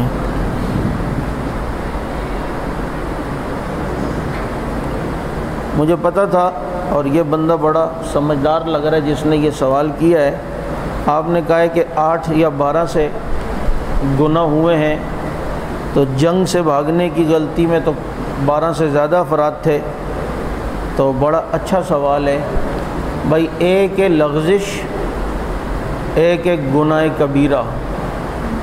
لغزش اور خطا وہ گناہ کے زمرے میں نہیں آتی ہے، وہ گناہ کے زمرے میں، اس کی تفصیل چونکہ جنگ احد اگلا میرا عنوان وہی تھا، تو وہ ایک لغزش ہے، اجتہادی خطا ہے، وہاں گناہ کبیرہ کا اطلاق نہیں ہوگا۔ سمجھ آ رہی ہے بات یا نہیں؟ تو اس لیے اگر کسی کے ذہن میں یہ ہے کہ 8 یا 12 سے، وہ انفرادی طور پر یہ گناہ جو کبیرہ ہوئے ہیں جس پر حد جاری ہوتی ہے، جس پر قصاص لیا یا حد جاری ہوتی ہے، یہ 7-8 افراد ہیں۔ باقی جو ہوا ہے یہ سب خطا تھی یا لغزش تھی، اس کو ہم گناہ نہیں کہتے، یہ اجتہادی خطا پر معمول کیا جاتا ہے۔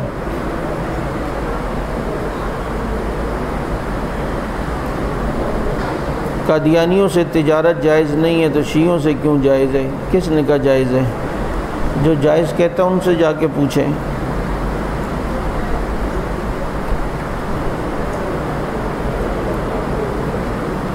مشاجرات کا موضوع بھی انشاءاللہ العزیز آئے گا۔ مشاجرات کا معنی، اس کی بھی تفصیل آئے گی، یہ شجر سے نکلا ہے اور کس طرح ہوا ہے۔ وَإِذَا خَاطَبَهُمُ الْجَاهِلُونَ قَالُوا سَلَامًا میں مشاجرات کا کوئی تعلق نہیں ہے۔ اس باہمی اختلاف کے درمیان بھی ادب ان کا ملوز خاطر رہا، ایک دوسرے کی تعریفیں ہوتی رہیں، ایک دوسرے کو مسلمان سمجھتے رہے۔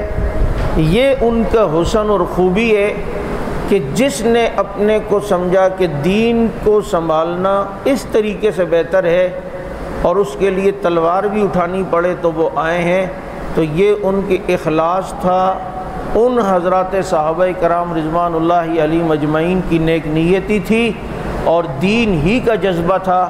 اس لیے مشاجرات میں اگر دو طبقے میں اختلاف بھی ہوا ہو، دونوں نے ایک دوسرے کا ادب احترام کیا، دوسرے نے ایک دوسرے کی عزت و تکریم کی، کوئی کبھی کسی نے ایک دوسرے کو گالی نہیں دی، فتویٰ نہیں لگایا اور کسی قسم کی کوئی بدتمیزی نہیں کی ہے۔ اللہ پاک سمجھ عمل کی توفیق نصیب فرمائے۔